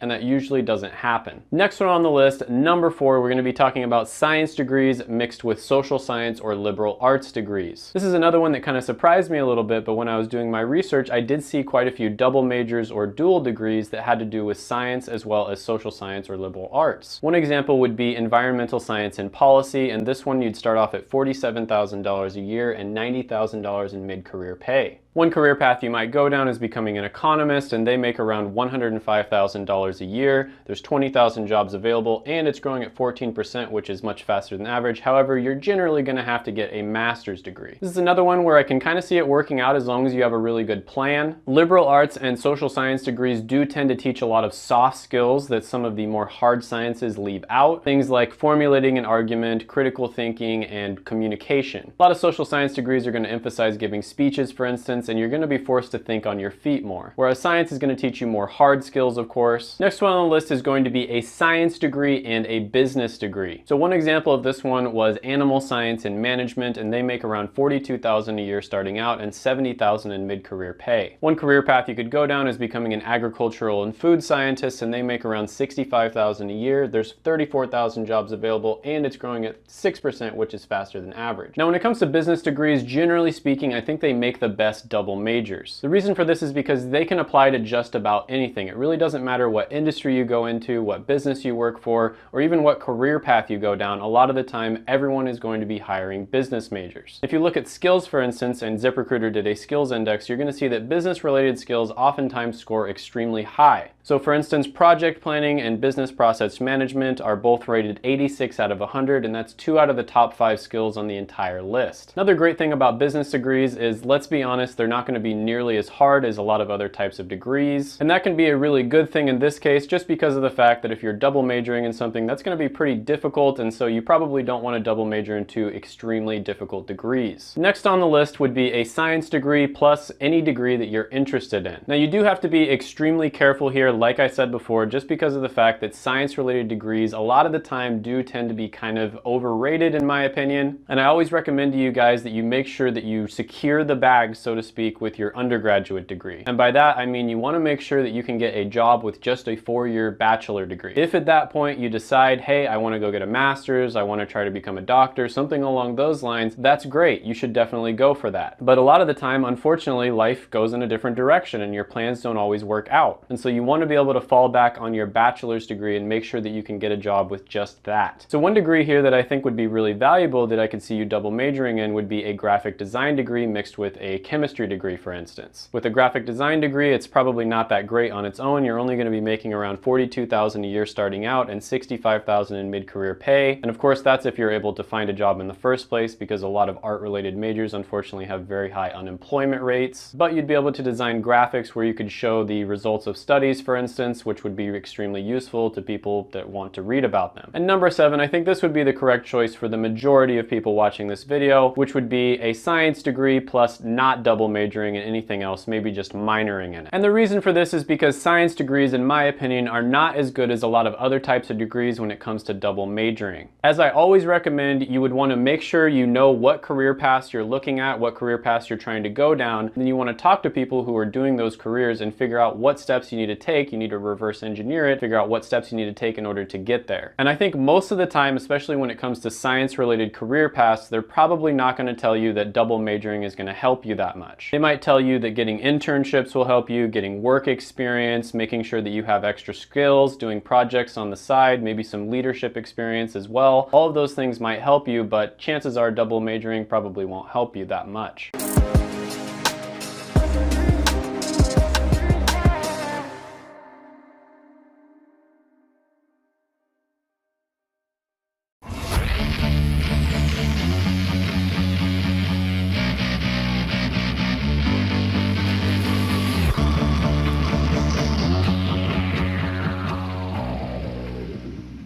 If there is a heaven, it's right here, right now. We're in it. Today, we're delving into another one of those weird but wonderful topics that is taking the world by storm. If you've been around this channel for a while, or have attended any of our Spirit Mysteries workshops, you've probably heard us mention the pioneering work of Dr. Bruce Lipton with his books, The Biology of Belief and The Honeymoon Effect. Truth be told, this work has had an absolutely massive effect on all of us here at Spirit Science, and we just had to do a full episode about it. This is, of course, following our recent live Wisdom Moon workshop, which we presented on the science of ascension and went even more in depth on Bruce's discoveries. We've made that available for free in the author comments below, just in case you're curious.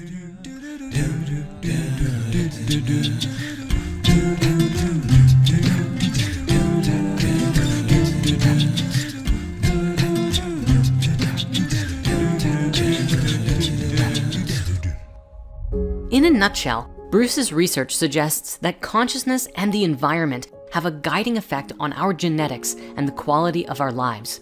Much like Rupert Sheldrake's morphinogenic field theory, we're seeing interesting evidence that consciousness plays a role as the guiding force behind how our genes are expressed at all. When you look in the mirror in the morning and see yourself staring back, who are you really seeing? The real you or a projection of your ego? The human body is made up of roughly 40 to 50 trillion cells, each with their own singular immune and reproductive systems. Living together in a community called our body, the cells are individual living entities that make up the whole person. For decades, science viewed our cells as deterministic little robots who got their instructions strictly from the DNA. But Bruce's research is transforming that paradigm rapidly. Bruce explains that one of the main differences between something living and something dead, at least on a physical and biological level, is movement. So what causes a cell to move? Going down this rabbit hole, Bruce discovered that the key source of what causes cells to move and behave actually comes mostly from external signals and the internal systems reacting to those signals. Usually, the quality of the signal will determine the quality of the movement. At a deeper level than the cell, we see that movement takes place at the level of the protein. Cells are made up of proteins, which appear a little bit like squiggly wire wraps. As a signal comes in, if there's a receptor for the signal, they will connect, and the new energy received by the protein will be a balanced polarity and facilitate its movement, where the movement is actually just the changing of the shape of the protein at all. To give you a fun example, we all know what digestion is, right? You eat something and your body turns it into energy. Well, digestion itself is a process that works in the same way. The cells in your body, starting with your mouth and stomach, are open to receiving all the time. When you eat food, the food bits are received by the cells of your body, which facilitates their movement in a process we call digestion. I know this is a very simple way of explaining digestion, but the point here is that for so long, we've been led to believe that the DNA was the thing that steered and controlled the movements of the cell. But this research is showing us that the movement and control over the cells actually comes from signals. So in that case, what is a signal? Literally everything. Imagine you're walking down a street and someone calls your name. Your ears just received a signal. Even our name is just a collection of vibrations and sounds that we assign relevance to, which causes you to turn around and look. Oh no, it's your arch nemesis, Reginald von Brandybuck III, and he throws a baseball at your head. Your eyes receive the signal. the light bouncing off the ball as it hurls towards your face, causing you to react and move out of the way. Calling back, "Love is the answer, don't be mean." Here's an interesting part about signals. In this example, Reginald is operating at a lower level of consciousness, so he isn't really listening to what you have to say. You could even say that his cells aren't receptive to the intentions that you're sending him.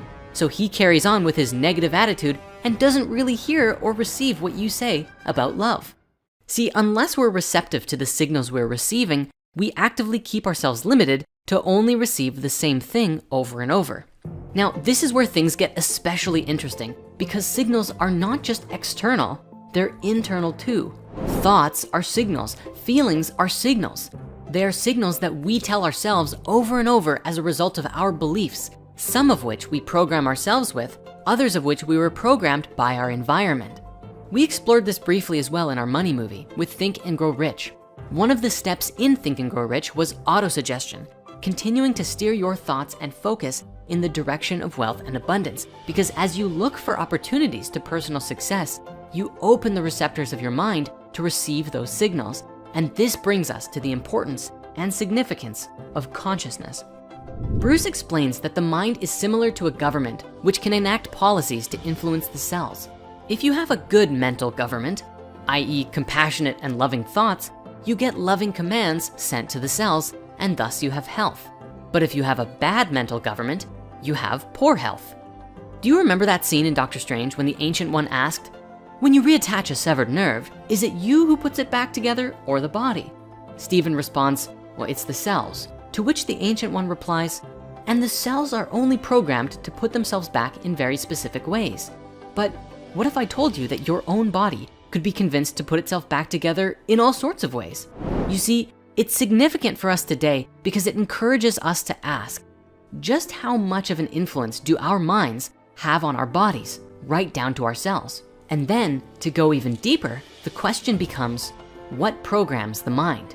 In order to understand the answer to this question, we must explore the nature of epigenetics. Bruce's work with epigenetics began nearly 50 years ago when he was first doing research into stem cells and how they would react in different culture mediums. He first took a stem cell and put it in a petri dish, and through mitosis, the cell divided. Within 150 hours or so, there were around 30,000 cells, all of which were genetically identical because they came from the same parent cell. Then he split the identical cells into 3 separate petri dishes, but changed the composition of the culture medium, which can stand for the cell's environment, and found that in each dish, the cells were expressed differently. In one petri dish, the stem cells became muscle tissue. In another, bone cells, and lastly, fat cells. This caused a very interesting question to come up. If all of the cells were genetically identical and contained the same material, what controls how a cell is expressed? What controls the fate of the cells? He saw that the only thing different in each case was the environment in which the cells were living, which meant that the cells were adjusting to their environment, leading to the critical and important discovery that changing the environment potentially changes how the DNA is expressed. In the world today, we have the conventional idea that genes in our DNA are somehow active or not, depending entirely on our heredity. The problem is, this mentality actually makes us victims of our genes.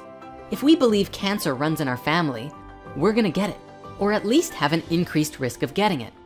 Bruce explains that from the point of conception up to about 7 years old or so, a child is really a sponge for external programming. It's the reason why, if exposed to it, a child can learn up to 3 languages independently just by listening to them, because their brains are actively in a deep receptive state, downloading and installing information from the world around them. If a child is told over and over that they're worthless and will amount to nothing, then those mental patterns become solidified by the age of 8 and after.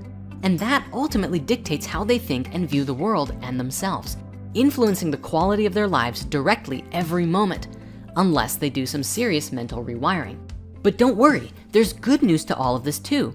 We can actively rewire and shift our state of existence through working to better ourselves. We all know the success rate and impacts of the placebo effect, which heals ailments based on the belief in a fake medicine. But the thing is, the placebo is just the result of positive thinking. So what kind of effects do you think believing negative thoughts would have on us? Both sides are equally powerful. In reality, Bruce's work seems to suggest that genes are more like a blueprint that can be read depending on the chemistry and image you hold in your consciousness rather than a determining factor from inside the DNA. If you went to an architect's office and asked if their blueprints were on or off, they'd laugh at you. And actually, it's basically the same with genes. All of the genes are always on, but only certain ones or parts of ones are being expressed at any given time. And genetic expression happens when an old protein in the cell dies and the cell requires a new one. In a nutshell, the genes can be read in numerous ways to produce different kinds of proteins or RNAs that are the fundamental building blocks of the cells. And it's the chemical signals that determines how and if those genes are read, which are influenced by our environments, thoughts, feelings, beliefs, and consciousness. But again, this doesn't change the gene itself. We all still have the same genes as before, it simply changes how they're expressed. Now, briefly on the subject of heredity, it's important to note that hereditary factors are still a thing. A 2014 study on mice found that fear especially can be encoded in genetic memory and passed down from parent to child. In one example, mice were conditioned to fear a strong scent of acetophenone by accompanying the smell with an electric shock. As a result, the mice learned to fear the smell of acetophenone on its own. It was then discovered that this fear could be passed down to the mice's children. Despite the offspring never experiencing the electric shock themselves, the little mice still displayed a fear of the smell because they inherited the fear epigenetically by site-specific DNA methylation. The study suggested that these epigenetic changes lasted up to 2 generations without reintroducing the shock. From this perspective, it seems as though there really is something to the idea of carrying with us ancestral trauma. But then merging this with the rest of these discoveries, it also becomes very clear that whatever it is that we're carrying, whether it's childhood traumas or ancestral baggage, we can actively heal these things by our conscious participation with our beliefs and environments. In a nutshell, whatever ideas, feelings, or beliefs that we're locked into are sent into the chemistry as a signal for the genes to be read and start producing proteins, for positive or for negative.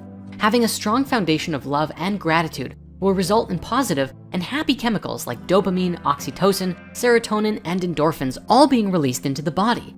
And a big bonus here, according to Bruce, it also helps with the release of somatotropin and telomerase into the body, which aids in cell reproduction, cell regeneration, and longevity of overall life.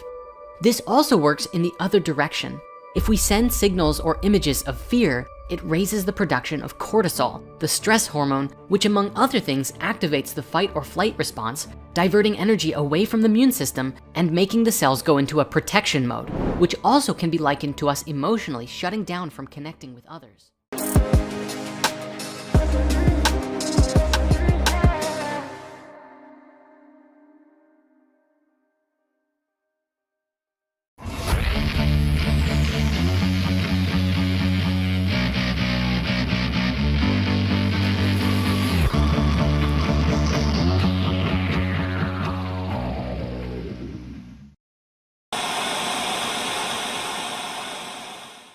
When Mary Shelley penned Frankenstein, she envisioned the risks of scientific discovery as a warning for pushing the boundaries beyond what a person can take responsibility for. Shelley may not have realised, but science would almost catch up to her just over 150 years later. The experiment in today's video was something that could have been the prototype for Frankenstein's monster, and that is the transplant of a head from one body to another. But as with many experiments involving animals, there is an efficacy grey area, where the lines are blurred between what is butchery and what is not. The experiments covered in this video is essentially the vivisection of multiple animals, and can be argued for the good and bad of scientific discovery. Welcome to a new series of Plain Difficult videos, where we have a look at some of the more ethically rocky scientific experiments. Head transplants have fascinated doctors for a long time. Imagine giving a paraplegic person the chance to regain their body independence back. Being able to make use of a body that would otherwise be buried or cremated to give someone a new chance at a more normal life. It's possibly one of the final frontiers of organ transplants, a science that has brought back many from death's door. Today we are looking at the infamous 1970 monkey head transplant conducted by Robert Joseph White. Although the experiment sounds like the stuff of nightmares, the study did help push forward experience and knowledge in organ transplants. And because this is a new series, we've got a new scale, and that is the ethical scale, 10 being legit evil and 1 being for the greater good of mankind. As such, I'm going to rate the monkey head transplant a 6, purely because it's so grim and I'm pretty squeamish.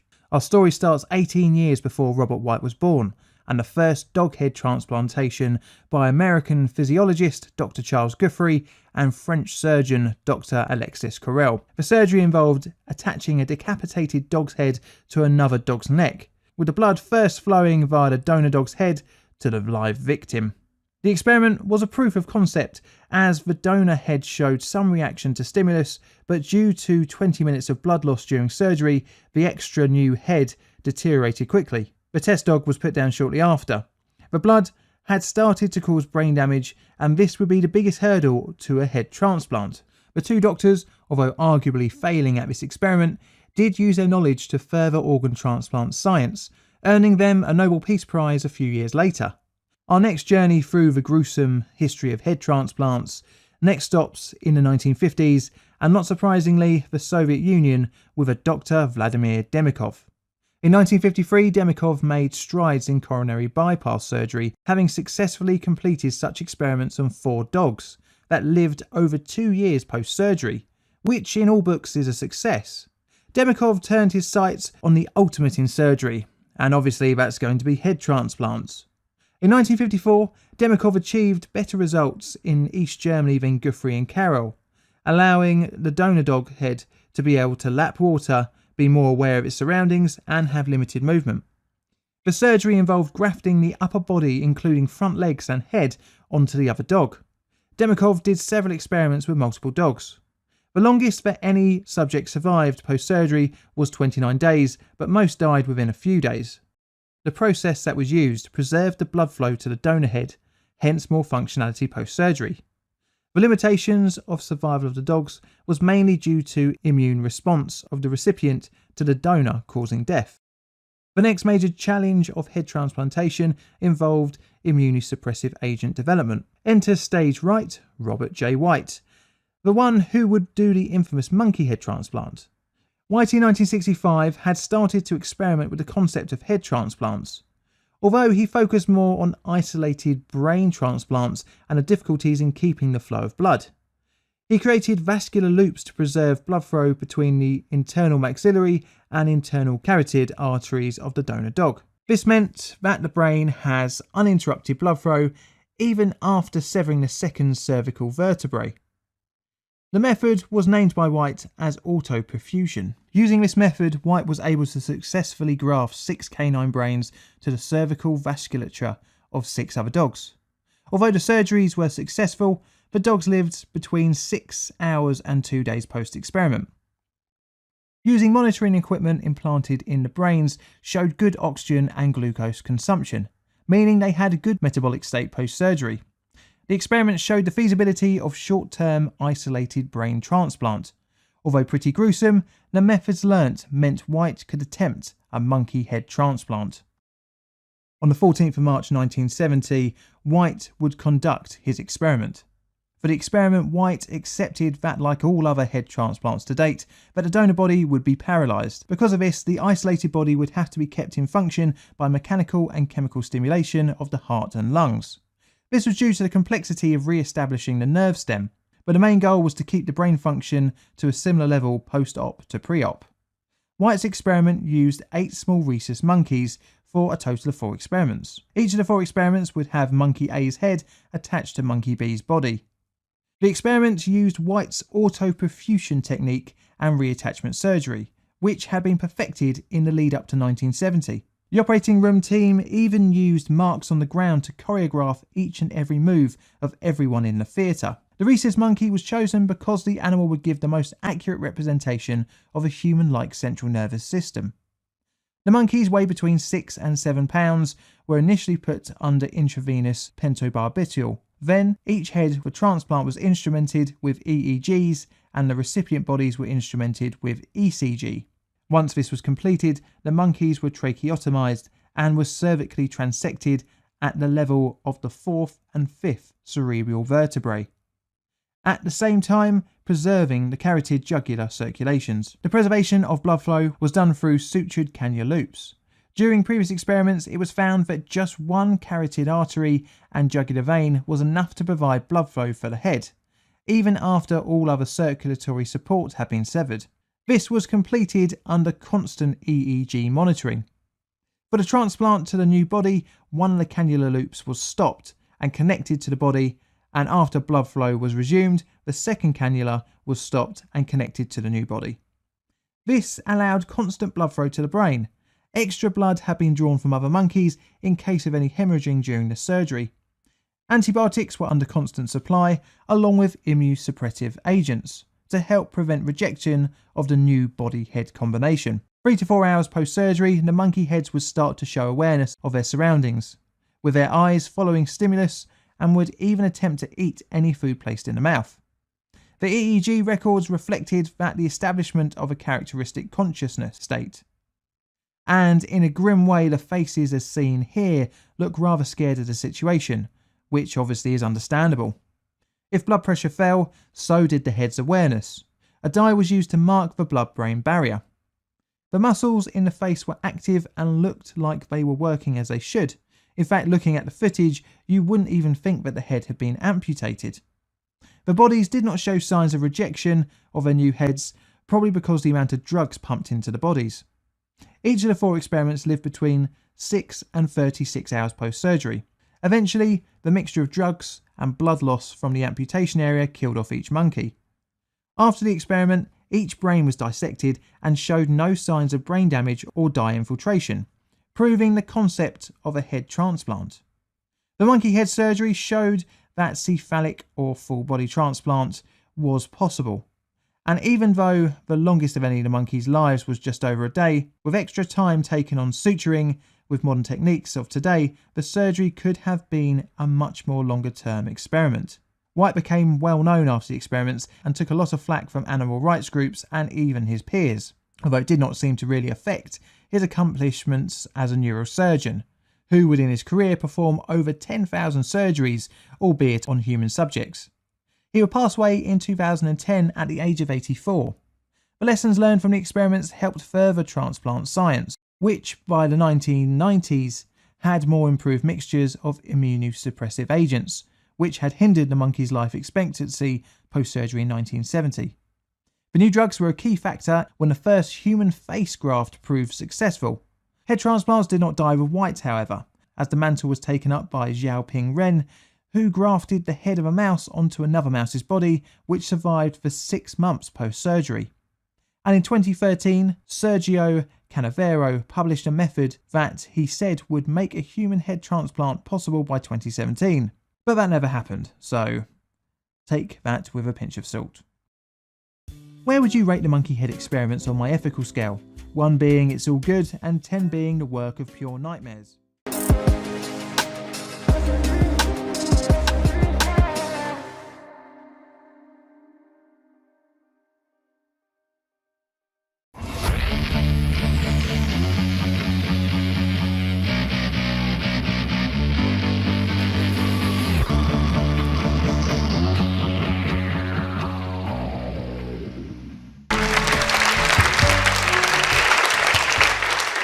Thanks a lot. So a couple of years ago, I came here and talked about the human body's connection to the ocean, how we're all born with these amphibious dive reflexes that allow us to dive very deep for minutes and minutes at a time. And I talked about the people who had honed these abilities and used it, these free divers who were connecting with the ocean, who were connecting with themselves and with oceanic animals. And they were doing stuff like this. They were diving face to face with sharks. They were diving with dolphins. They were even having encounters with sperm whales. And along the way, I learned how to free dive. And the first thing I learned about free diving was that it was all about breathing. The only way that you can hold your breath for about 3 to 4 minutes at a time and dive down a few hundred feet is if you knew how to breathe and optimize each breath and were able to hold it in certain ways and to calm yourself and to calm your heart. So the ability to hold your breath and to free dive, those were completely connected. They were one thing. But I kept wondering, what were the other benefits of breathing this way on dry land? Well, these guys knew it. Yogis, they understood that respiration was absolutely part of health. You can't have health before you master respiration. So I asked a few doctors if how we breathe really mattered. And the answer I heard was pretty much, it didn't. Basically, breathing like this was the same as breathing like this. The point was, we just needed to get oxygen into us. As long as we weren't diseased, our bodies would do the rest. We were all built with these amazing mechanisms that allow us to compensate if we're breathing too fast or too slow or too deep. Our bodies could do everything, and they would always maintain homeostasis. So I gave up researching this in any real way, but I kept practicing all of these different breathing techniques I learned from the freedivers. And I noticed something. I felt a lot better, had a lot more energy, got a lot fewer headaches, I lost some weight. And so I got even more interested in this just from a personal standpoint, and I started some more stringent and intense breathing techniques. This is called Sudarshan Kriya, where you just sit cross-legged and you breathe in certain patterns. And I noticed within about 5 minutes of trying this for my first time, I sweated through my t-shirt, I sweated through my socks, through my jeans, my hair was wet. So if how we breathe didn't matter, why would sitting stationary and breathing in a specific pattern elicit such a transformation in my own body, give me so much energy, make me sweat like this? So obviously there was something going on here. So I started talking to some more researchers who told me that yes, how we breathe was everything. And they were discovering that good breathing was essential to health and longevity, and poor breathing was a problem that was contributing to a bunch of different problems. And how we breathed was actually, in many ways, as important to what we ate. We took in about 30 pounds of air in and out of our lungs every day. How we breathed was also as important as how much we exercised. So this good breathing, that was very good, it's very healthy. Poor breathing was really bad, and as a matter of fact, poor breathing habits were attributed to a number of chronic problems: hypertension, depression, chronic sinusitis, acid reflux. All of these things were either exacerbated or sometimes caused by poor breathing. So I realize this all sounds pretty wacko, but this was all clarified by dozens and dozens of different studies over decades and decades. So I thought I'd explore it a little more, and I heard that the only way to really understand what has happened to us, why we breathe so poorly now, is to understand our evolution. So I went to the University of Pennsylvania, to the Anthropology and Archaeology Museum, where they have one of the largest collections of pre-industrial skulls in the world. And one thing these researchers told me, they said, if you're going to understand breathing, you have to understand the mechanisms of it. And they said, of the 5,400 different mammals on the planet, why are humans the only ones with crooked teeth? If you look at chimpanzees, perfect teeth. This gentleman, the Bergerac macaque, perfect teeth. Marine mammals, guess what? They all have perfect teeth. Even my dog, I pinned her down, took a picture of her teeth, and they were perfect. Meanwhile, this is what we have. This is pretty common for young people to have teeth like this. And if we don't do anything about it, they can end up like this. So 80 to 90% of us have crooked teeth. Why? So the next question they asked me, they said, of the 5,400 different mammals, why are humans the only ones who have sleep apnea? Why are we the only ones that snore? Some bulldogs snore, but beyond that, humans are the only ones. 50% of us snore, and a quarter of us suffer from sleep apnea. So why? Why would this happen? I've always thought that crooked teeth, I thought that this was a genetic problem, but then I thought about it a little more, and my parents had great teeth, and I had awful teeth. Then I thought, sleep apnea, that's always a problem associated with obesity. but it's actually not. Tens of millions of skinny and normal weight people also have sleep apnea. So the answers, they told me, are in the human skulls. And by looking at evolution, all of this becomes clear. This is what we looked like about 1 million years ago. So you can see how broad the face is. If you could see his mouth, it would be huge, enormous nasal cavity here. About 300,000 years ago, looked pretty much the same, little skinnier, little slimmer, still a huge nasal cavity. You can see his remaining teeth here, perfectly straight. About 10,000 years ago, we looked like this. A lot skinnier in the face, still pretty broad, healthy, smaller nasal cavity. If you compare to Neanderthal with a human, Neanderthal is on the right, of course, you can see this forward facial growth, this prognathic facial growth here. This guy could breathe so easily, whereas humans were getting flatter and flatter. In the last 10,000 years, here's where things got really crazy. This is how we looked like about 8,000 years ago. This is about 2,000 years ago. And coming up here is how we looked about 300 to 400 years ago. So you see how much skinnier and how much longer our faces have become. But by far, the biggest change happened in the last 400 years. That's when we went from having this forward facial growth to having this retruded and recessed facial growth.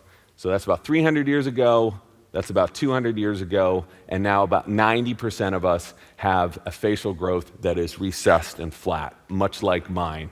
So if you drew a line from the top of the ears and a perpendicular line in front of it, almost every single ancient skull is above that line. And now about 10% of the population, or 5% of the modern population, is below that line, sometimes way below it. So here's another way of looking at it. This woman represents the sort of facial growth that we had about 500 years ago. As the centuries pass, she starts representing where we are now.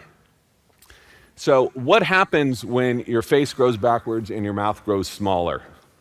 Teeth have nowhere to go, so they come in crooked. They have to fight for space. There's no room for them. About 300,000 years ago, this is the oldest human skeleton that we have. Check out its teeth. It's perfect. So this is a pre-human species, perfect teeth once again.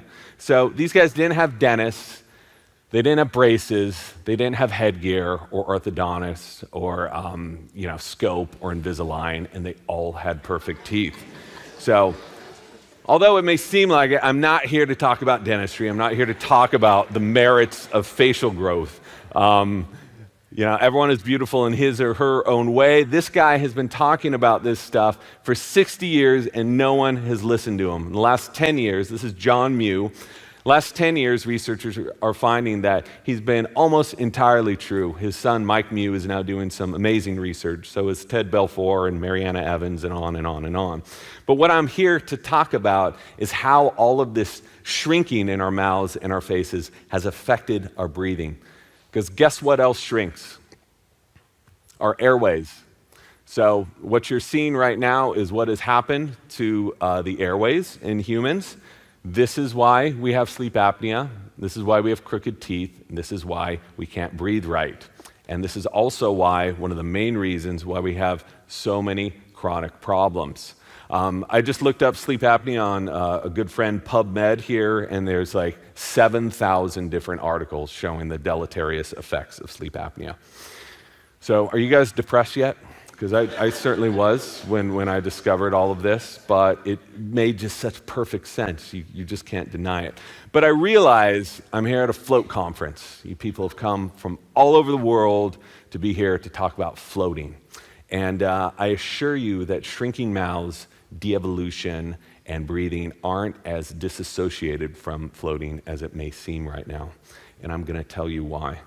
Because right now, you are seeing a clip from one of the greatest films ever made, at least the first half of it. This, of course, is Altered States.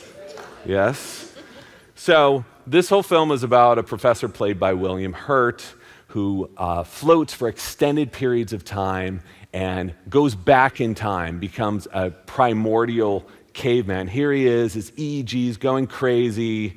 You're going to see this hairy, creepy arm coming out of here. He is reverted back to a pre-human species. Now, this whole film is predicated on the fact that this is really bad. We don't want to devolve. We want to be in our modern bodies. We want to be who we are now. So you're going to see, they even show him, I mean, here he is in Boston. He's throwing stuff at dogs. Like, it's bad news. He doesn't know what to do. But if you stop this film here and really take a look at this guy of this devolved species, you're going to notice right here, huge wide face. He's got enormous nostrils, perfect teeth. So he never had ADHD or fibromyalgia or asthma or hypertension or restless leg syndrome because he could breathe. He didn't have obstructed breathing. So how do we get from this back to that? And how do we get from this back to that? And from this back to that? So changing your skeletal structure, that's really hard, and no one's going to do that. But what you can do is change the way you're breathing. And by optimizing the 20,000 breaths you take every day, something amazing happens. So many of those modern chronic diseases, you can either greatly reduce the symptoms or sometimes you can get rid of them entirely. So these are the facts. This guy knew all about it. These guys know all about it. And we can do it too. So this is what I've discovered over the last couple of years researching a book on the lost art and science of breathing, following a single inhale as it makes its way through our bodies, through our noses, through our mouth, down our throat, into our lungs, into every healthy cell of our body. It all starts here in our mouth. This is all chapter 1. And after this is where things get really weird. Before I split here, I just want to say thank you so much for Ashkan and the rest of the Float On crew for having me up here yet another year to tell you about all this weird crap I'm working on. Because it's not every conference that has someone come up here and talk about mammalian dive reflexes, the human body's innate ability to home in on the Earth's electromagnetic field, or about oral de-evolution. So thank them, thank all you free-thinking people for listening. All right, take care.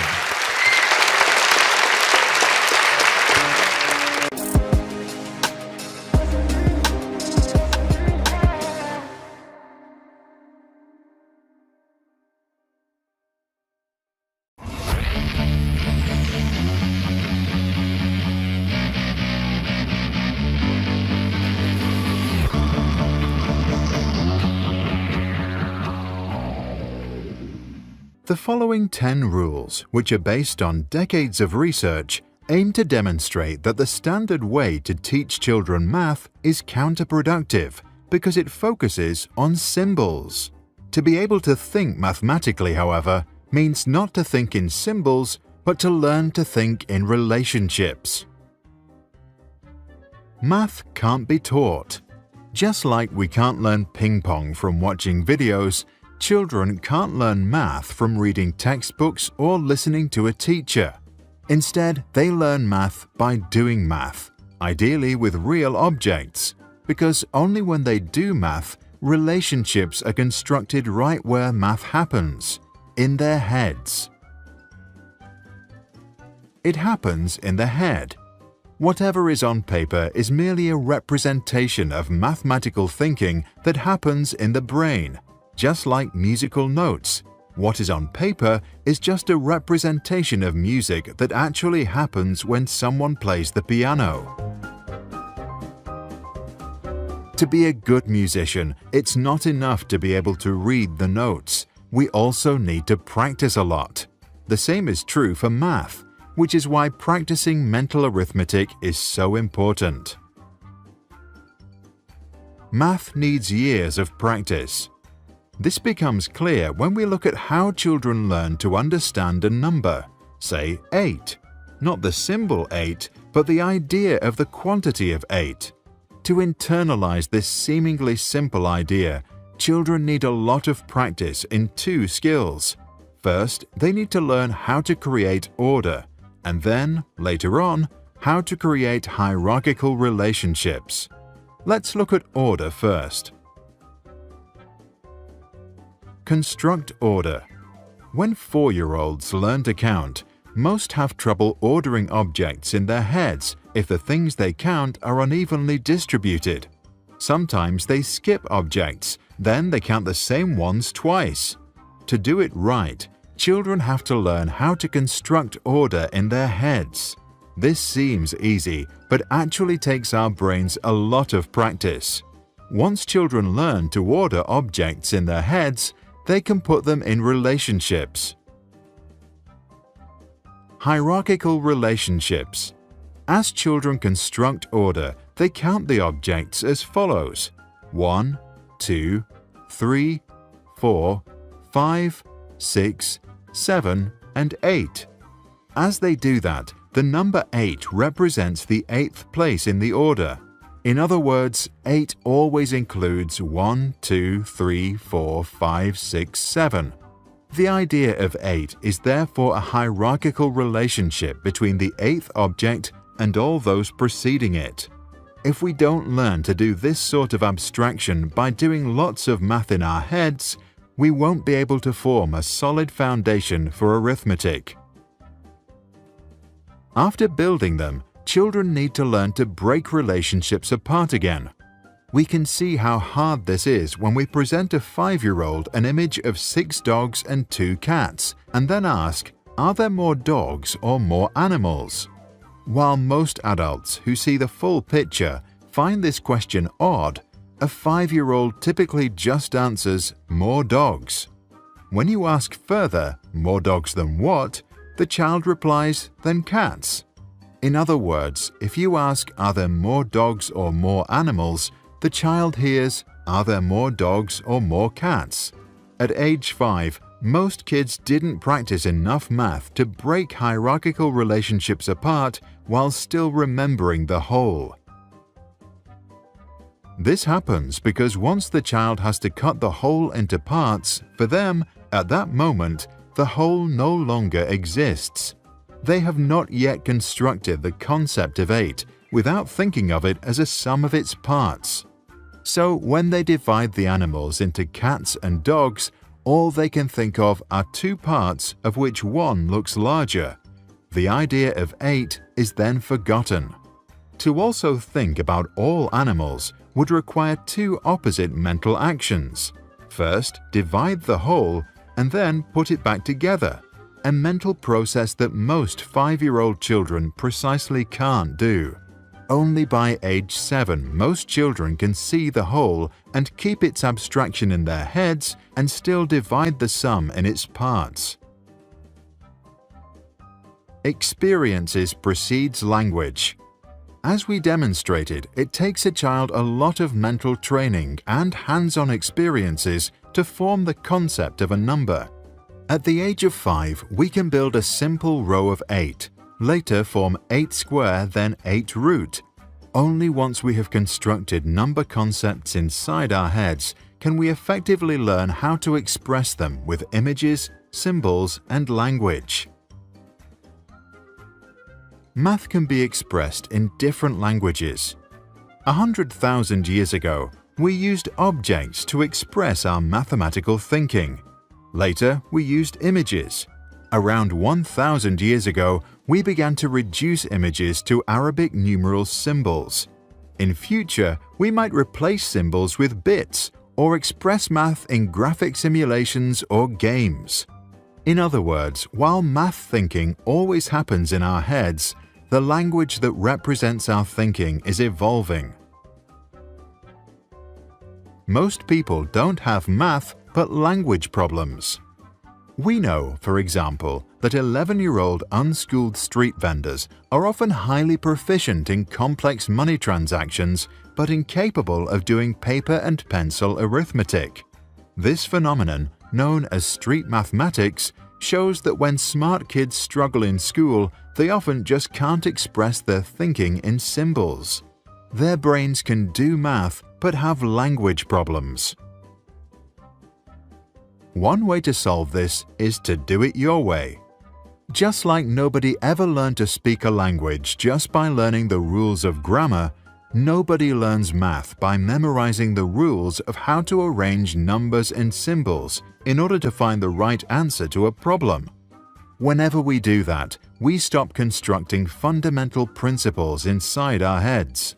To get better and confident, children should be encouraged to find their own path and use their own language to express a solution. Which brings us back to Rule 1. Math can't be taught, it has to be constructed.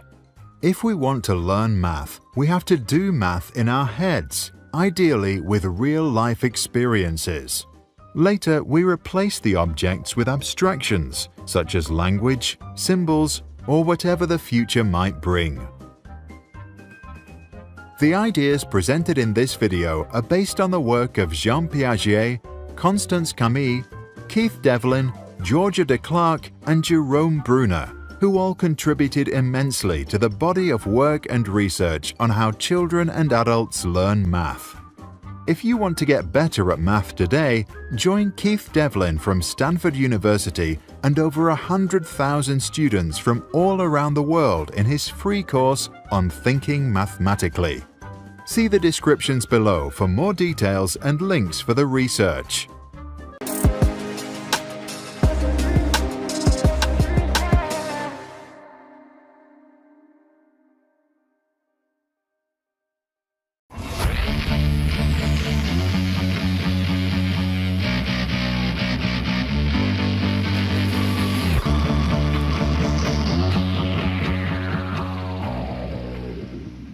When it says 56 kilograms on your bathroom scales, what are you actually measuring? Well, if you said weight, like most people would, then you're sort of wrong. Kilograms are a measure of mass, but the scales actually measure the force of gravity on your mass. So they do actually measure weight, but this should be in units of force, newtons. Confused? Keep watching. This is a 1 kilogram bag of sugar. Grams and kilograms are units of mass. Mass is a measure of how much stuff is in something. This bag contains twice as much stuff. It has a mass of 2 kilograms. It would be wrong to say the bag weighed 1 kilogram or 2 kilograms, as weight is a force caused by gravity. To measure the weight, we need a spring balance or force meter. This is a force meter, or a Newton meter. It shows the weight of something hung from it. Let's add the bag of sugar. It shows the weight is almost 10 newtons. Can you remember the equation that links mass with weight? Remember F equals ma, where F is force in newtons, m is mass in kilograms, and A is acceleration in meters per second. We can rewrite this a little as W equals mg, where W is weight in newtons and g is acceleration due to gravity. On Earth, g equals 9.8 meters per second. So the weight of the 1 kilogram bag of sugar is 1 times 9.8, which equals 9.8 newtons, as the picture shows. Often, in everyday life, we use the word weight, when in fact we mean mass. The bag of sugar has a mass of 1 kilogram, but a weight of 9.8 newtons. Now let's take this bag of sugar to the moon. The moon is much less massive than the Earth, and so has a lower gravity. On the moon, g is only 1.6 meters per second. See how the weight has dropped compared to when it was on Earth? But notice, we still have the same amount of sugar. There is still 1 kilogram of stuff. The weight has changed, but not the mass. Jupiter, the gas giant, has a g value of 25 meters per second. Can you work out what the force meter would show for the bag of sugar here, assuming there was a solid surface to stand on? The sugar now has a weight of 25 newtons. But don't forget, we still have 1 kilogram of sugar. That hasn't changed. Do you remember gravity? Watch this video. An object thrown away from the Earth will experience a force towards the Earth which slows it down, stops it, and the object accelerates back towards the Earth. This acceleration is due to the Earth's gravitational force and is written as a little g. It's also known as the gravitational field strength. To stop the apple falling, so to prevent the gravitational force pulling it towards the centre of the Earth, a force is needed that is equal to this gravitational pull. Remember this? And on Earth, g equals 9.81 meters per second, or approximately 10 meters per second. Okay, back to mass and weight.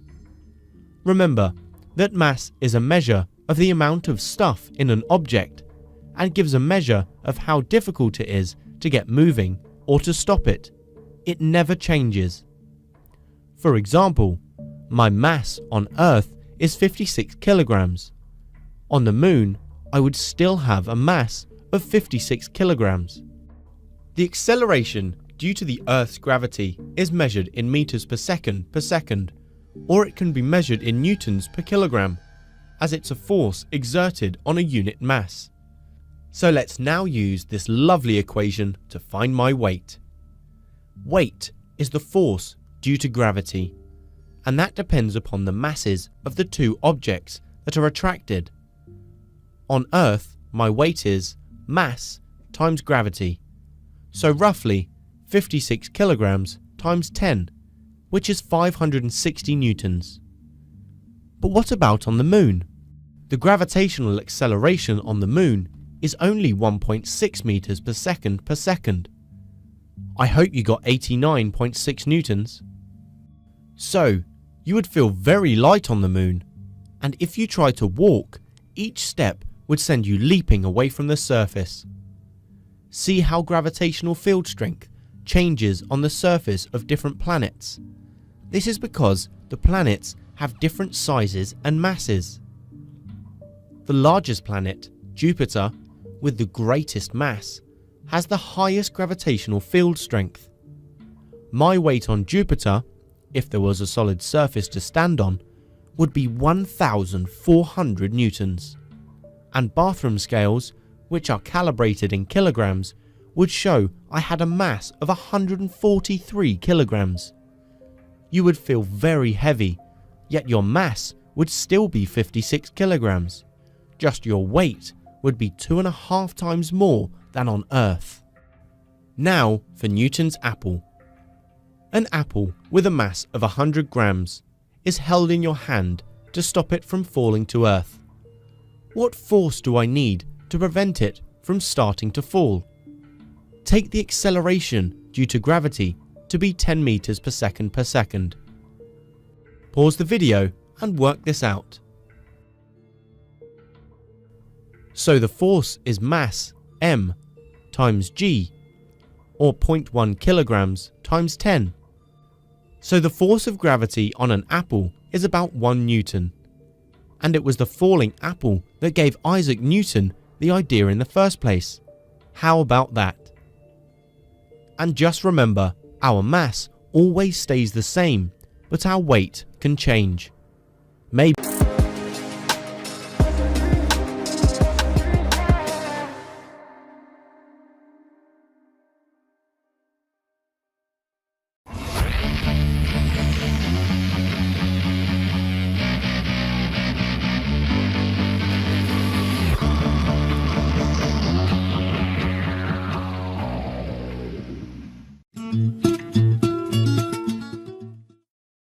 How long does it take the Earth to make one complete rotation around its axis? 24 hours or 1 day? If we look at the same image of the globe, but from the top, looking down the axis from the North Pole, we see the Earth is rotating counterclockwise around the North Pole. If we look more carefully at this axis of rotation, we see that it is tilted relative to Earth's orbit around the Sun. Instead of being perpendicular, it's tilted 23.5 degrees. How long does it take the Earth to make one complete orbit around the Sun? 365 days, or 1 year. During Earth's orbit around the Sun, it follows a nearly circular path, but with a small elliptical eccentricity. The Sun is not in the center of the ellipse, but one of the focal points. Bottom line, the Earth is a little closer to the Sun every January and a little further away every July. Does that cause us to have seasons? Let's think about it. We'd expect the planet to be a bit warmer overall when we're closer to the Sun. When does that happen? January. Is that our warmest season in the Northern Hemisphere? No. So the seasons must result from something entirely different. Let's return to the tilted axis of the Earth. As the Earth orbits the Sun, it goes through 365 daily rotations, while the axis maintains its tilt. On the June 22nd solstice, the tilt causes the North Pole to face towards the Sun, while the South Pole faces away. When the Earth's orbit takes it all the way around to the December 22nd solstice, the North Pole is now tilted away from the Sun and the South Pole towards. This tilt explains why the North Pole experiences winter in January, while the South Pole is experiencing the opposite season, summer. The North Pole is facing away from the Sun and gets less overall sunlight. The South Pole is facing towards the Sun and gets more. To understand this more fully, let's look more closely at how the Sun's rays hit the Earth. First, notice that halfway in between July and January, during the September 23rd equinox, the tilt causes neither pole to face away or towards the Sun. As the Earth rotates every 24 hours, each area of Earth's surface will receive 12 hours in view of the Sun and 12 hours out of sight of the Sun. 12 hours of day, 12 hours of night. Equal lengths of day and night is why this time is called an equinox. As the Sun's rays hit the surface, they are strongest at the equator, directly in the middle, where they hit at a 90-degree angle. As Earth moves towards the December 22nd solstice, the North Pole tilts further and further away from the Sun. At its maximum tilt on solstice day, the Sun's rays are now hitting directly at 23.5 degrees south latitude, or the Tropic of Capricorn. Notice that every location within the Antarctic Circle at the South Pole is getting 24 hours of sunlight. As the Earth rotates, none of these locations is ever lacking in sunlight. This creates the summer season for the Southern Hemisphere. In the Northern Hemisphere, inside the Arctic Circle, the reverse happens. 24 hours of darkness, winter season for the North. As we watch the Earth continue its orbit, the Earth's tilt again moves towards the Sun, such that when we reach the March 22nd equinox, we once again have all parts of the planet receiving equal amounts of sunlight and darkness. The equator once again receives the direct sunlight. At high noon, the Sun would be directly overhead here. Returning back to the June 22nd solstice, we see the tilt move the North Pole towards the Sun, so that the North Pole receives more and more hours of sunlight each day. At the solstice, the Northern Hemisphere experiences summer. All points within the Arctic Circle experience 24 hours of sunlight, and the Sun is directly overhead, providing its most intense heating at the Tropic of Cancer, at a location 23.5 degrees north of the equator. As we continue to watch this process, we can see that the Southern Hemisphere moves through this 1-year orbit from its winter through its spring, summer, fall, and back to winter, while the Northern Hemisphere experiences the opposite season. Note that each solstice and equinox represents opposite seasons in opposite hemispheres. The winter solstice in the Northern Hemisphere is the summer solstice in the Southern. That means that sun lovers can plan trips to maximize their sun exposure, traveling to the Southern Hemisphere in December, January, and February, and the Northern Hemisphere during June, July, and August. And if you're looking for the most intense sun on the planet, be sure to travel to the equator at the equinoxes, 23.5 degrees north in June, and 23.5 degrees south in December. Pause now.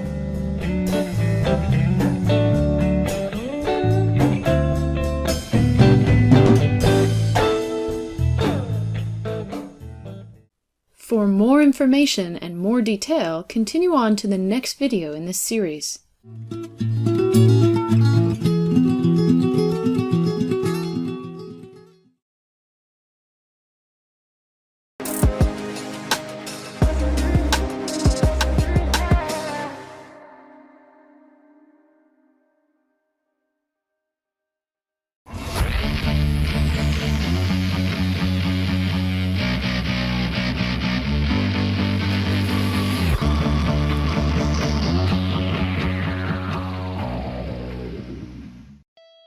Have you been thinking of trying Ayurvedic ingredients, but you're too scared? Well, don't be. It's not a big deal. An important part of a healthy hair journey is to experiment and try new things. The more organic the product is, the safer to try. The more synthetic the product is, the riskier. Ayurvedic ingredients are organic, so you're good. Feel free to explore and experiment to see how they work on your hair. The worst that can happen is that you don't like the results. The best that can happen is that you find a new staple. This applies to all organic ingredients like rice water, onion juice, tea rinse, and oils. Originally, I wanted to cover Amla, Shikakai, and Brahmi in one video, but I changed my mind. I think it'll be more beneficial to break them up into their own videos, so I can cover more information. So in this video, I'm going to take a closer look at Amla. Amla, also known as Amalaki, Umbilica officinatus, Neeli, Philanthus umbilica, or Indian gooseberry, just to name a few, is a fruit from a fern-like, bushy, sometimes not so bushy tree. It grows naturally in both the tropical and subtropical portions of India and southern Asian countries, and parts of Africa as well. Each tree can produce about 300 pounds of fruit, which translates to about 30 pounds when it's converted into powder. All organic ingredients from the earth offer more benefits than science can fully comprehend, for now. For instance, Amla is composed of thousands of compounds and antioxidants. And just like with other organic things, its benefits come from a result of a combination of its different ingredients. So for the sake of clarity, I'm going to focus on some of Amla's main proven benefits. One of Amla's proven benefits is its effects on female and male pattern hair loss. The topic of male and female pattern hair loss is kind of complicated, so I made a separate video on the topic. The video will bring you up to speed so you can have a better understanding of what I'm about to talk about. So pause the video and watch this quick 4-minute video on male and female pattern hair loss. The link is below in the description section.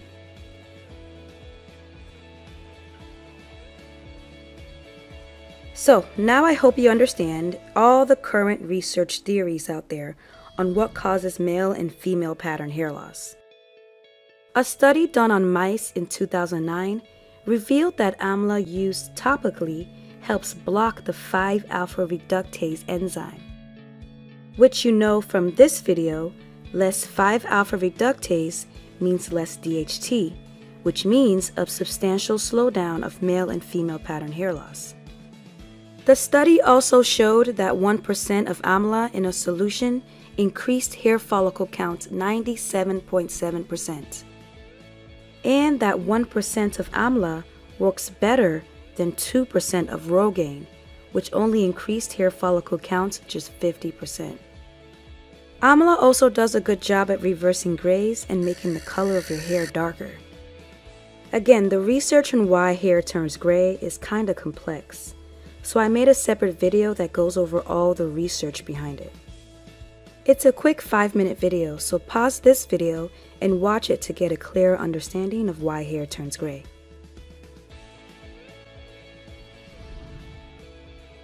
So now that you know some theories on why hair turns gray, here's what Amla does.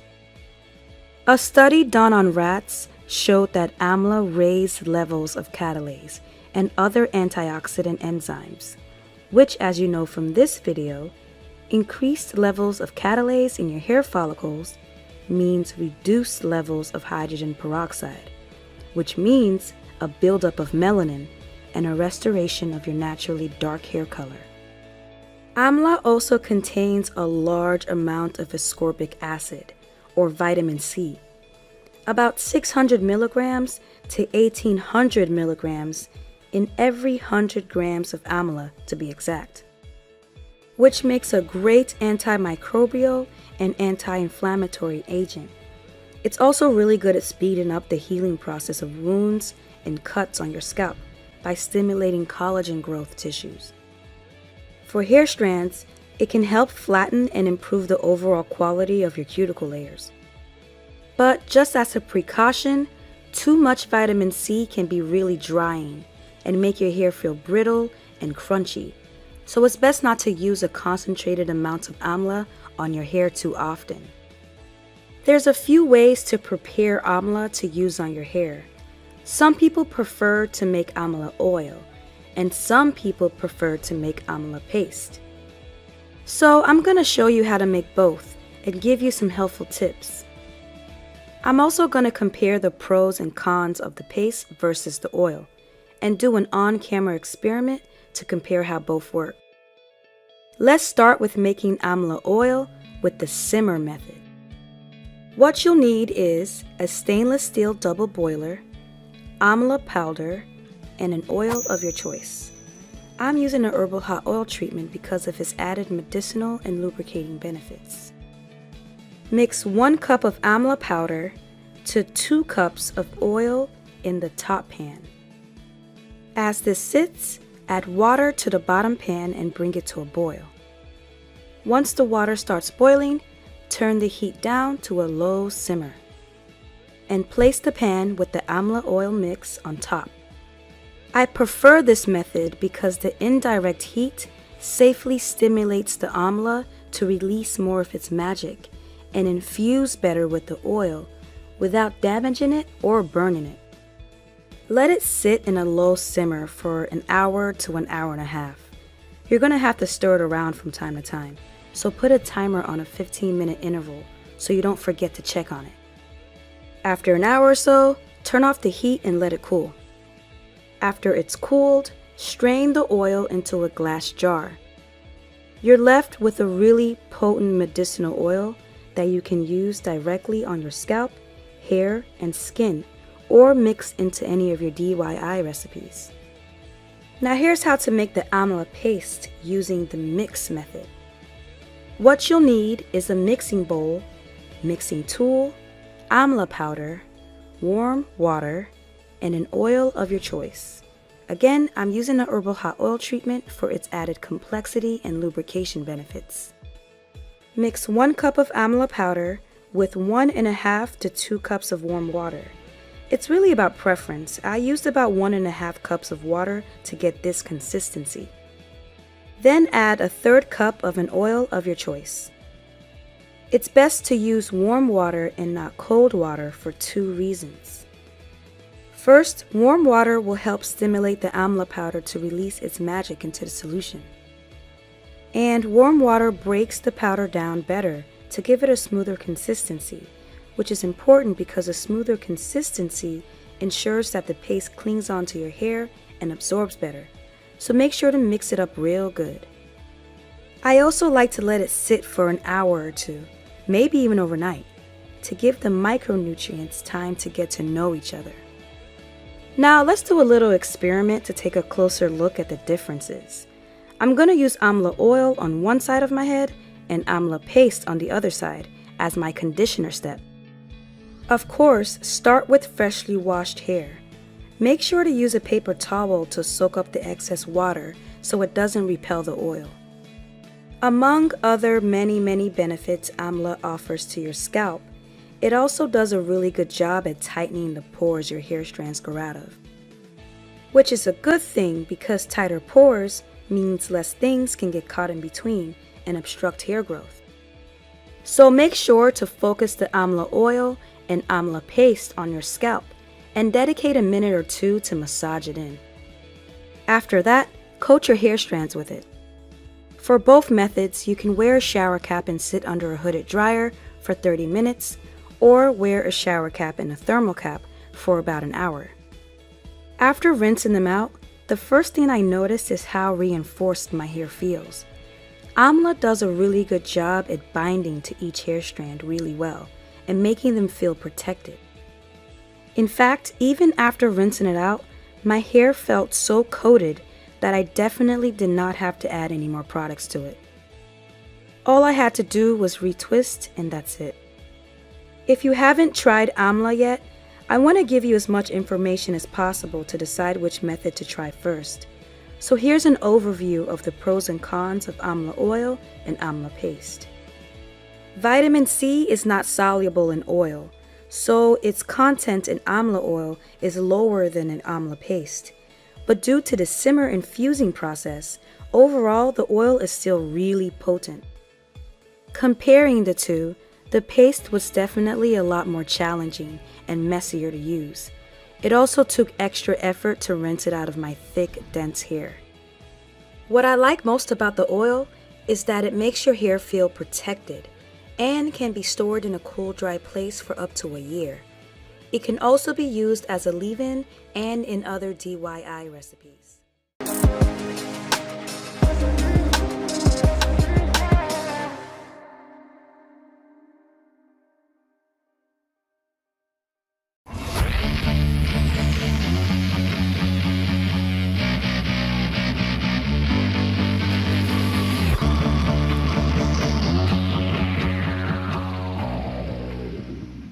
The bond between mother and child can be unbreakable. The complex relationship is difficult to quantify, as when does it begin? In the womb? Postpartum? Regardless, the relationship in nature is vital for the life expectancy of the infant, as without a caregiver, food and security are not secured. But what if we could boil the mother-child relationship down to its basic components? Perceived security, comfort and nourishment. That is what today's topic sought out to explore, the nature of love. Although the experiments did not test the human mother-child bond, it did try it out on one of our closest cousins. I must warn you of the subject matter in this video. Although a fascinating dive into the psychology of motherhood, it does involve despair, sadness and arguably horrific results for the test animals. Taking this into account, I'm going to rate it here 4 on my ethical scale. For reference, 1 is completely fine, and 10 being just outright evil. I've given this number due to the experiment not being as detrimental to the monkey's health as, say, the head transplants were. Although, in some cases, severe psychological trauma was inflicted on the test subjects. Of course, this video is about the controversial monkey mother studies by Harry Harlow. Welcome to the dark side of science.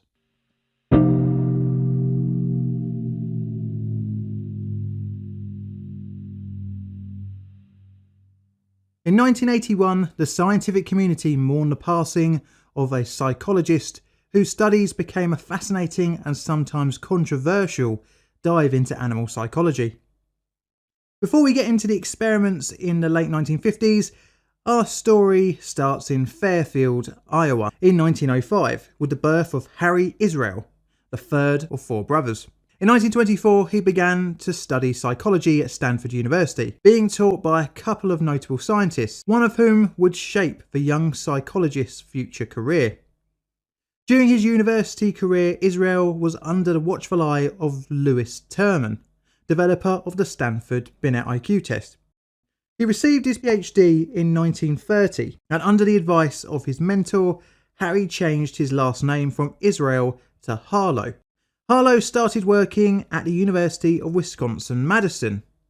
He had asked for laboratory space, but this was denied. This was due to the university's animal testing laboratory being torn down. Initially wanting to study on rats, Harlow then gained access to Henry Villa's Zoo, where he discovered the primates there would be preferable to rodents for his studies. In 1944, he left the university and worked various different jobs in the scientific community, including being the president of Division of Experimental Psychology at the American Psychological Association and head of Division of Anthropology and Psychology at the National Research Council. He returned to Madison University in 1956 and took the role of director of the primate lab. He was offered an abandoned building on the campus for his studies. This old rundown structure would be the location of his controversial studies into monkeys. During his work using monkeys, he devised several problem-solving and intelligence tests, proving that by mere curiosity alone, the subjects would want to solve a puzzle. His studies would develop into different intelligence tests for a whole range of age groups. But he had a problem, and that was a reliable source of infant and developing monkeys. Harlow set up a rhesus macaque monkey breeding colony to gain access to developing primates for his experiments. By doing so, his experiments would take a different course. Part of his program employed rearing the monkeys in a nursery away from their mothers, which is a controversial method, but Harlow had found it hard to do intelligence tests on infant monkeys with their mother around. He noticed a staggering difference between his reared infants compared to their mother-reared peers. Most notably, their behaviour, as they were reclusive, had little in the form of social skills and took comfort from holding onto their cloth diaper cage linings. They also found that the subjects would experience severe stress and anxiety when the diapers were removed from their cages during routine cleaning. Harlow and his students were fulfilling the infants' physical needs, but the team soon noticed the psychological deficiencies from nursery rearing. He also noticed that the infants that were mother-reared but socially isolated from other monkeys also showed strange behaviour, either being introverted or aggressive when introduced to others. With the infants taking comfort from their cloth diaper cage linings, Harlow thought that this was due to the lack of a maternal figure, and would become the basis of a new experiment. The concept of the monkey mother would begin to form in 1957 when Harlow covered a wire frame in a rough shape of a monkey with a diaper cloth.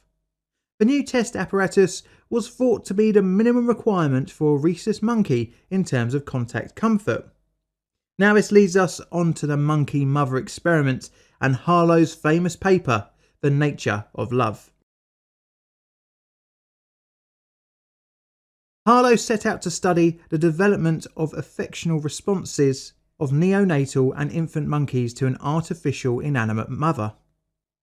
The study would create two types of monkey mother surrogates, boiled down to the basic components that a monkey infant would want: warmth and nourishment in the form of radiant heat from a light bulb and a single teat for milk dispensing.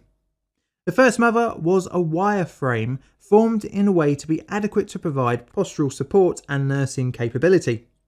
The second was made from a wooden block with a sponge rubber covering, which was then itself wrapped in a tan-coloured terry cloth. Both were capable of providing milk and were warm. The only difference was the comfort element of the mothers, one being able to be cuddled up to and the other not. Both were designed with maintenance efficiency in mind, thus only had one teat per monkey, and were able to have their warming light bulb replaced easily, with little interaction between the test subjects and the technicians. For the initial experiment, both surrogates were placed inside cages of 8 newborn monkeys. 4 had the cloth mother lactate and the wire one not, and the other 4 had the opposite, so the wire mother could lactate and the cloth one could not. Initially, during the first few days of the newborn's life, they were hand-reared until they were able to explore the surrogates for milk. After which, for a few more days, supplementary hand feeding was done until the newborn could fully feed off the surrogate. For the first 14 days of life, the cage floor was warmed and had a cloth lining.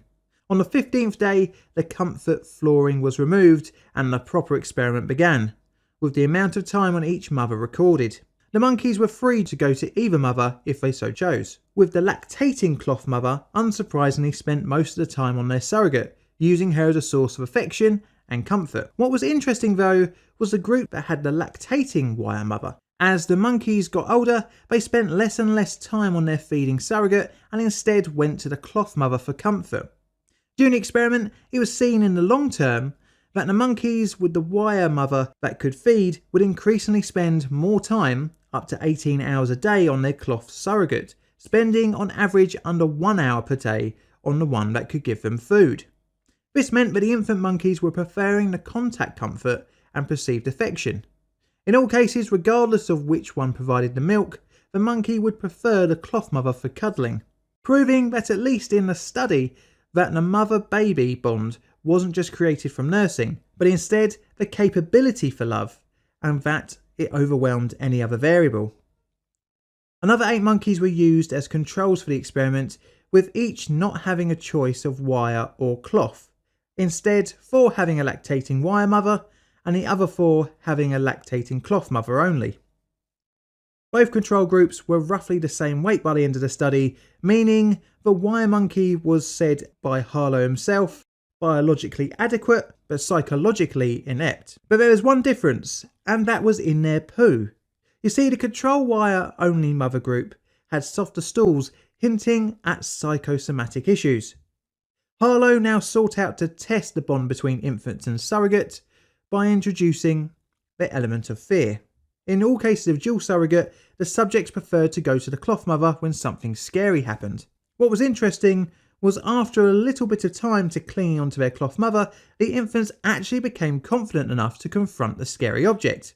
This wouldn't happen if they were clinging to the wire surrogate. Next came the open field test, where each monkey was placed inside a 6 foot by 6 foot room with various items placed within it. Initially, the room had various toys and interesting objects, but no mother. When confronted by the strange and scary environment, the infant would curl up in a ball in a notable amount of distress.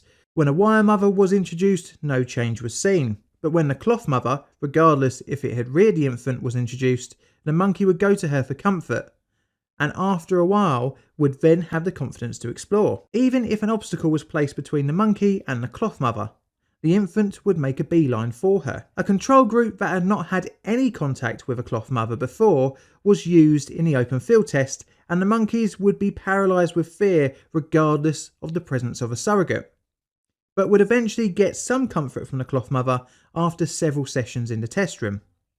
The test developed further by placing the cloth mother behind a glass wall with a scary object in between. Again, like before, the infant that had been raised with the surrogates would run to her. Harlow then went to test how long the bond could last between surrogate and infant.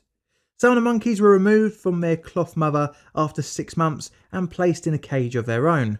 After another 6 months had passed, the monkeys were around their first birthday.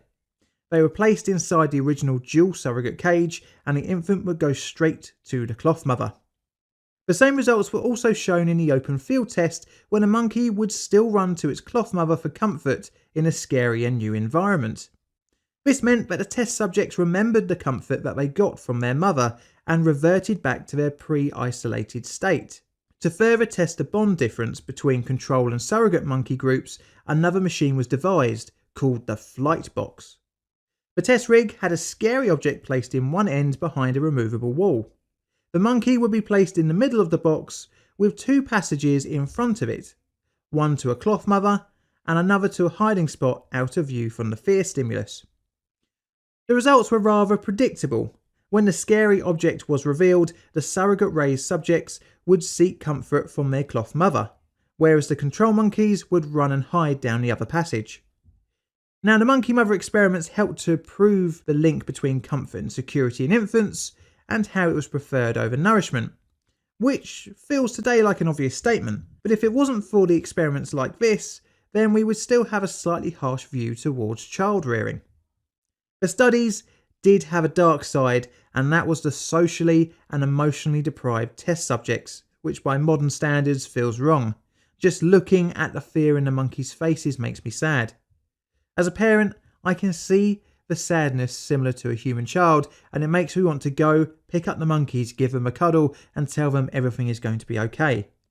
The studies came under severe criticism at the time, and in the eyes of history have not come off well.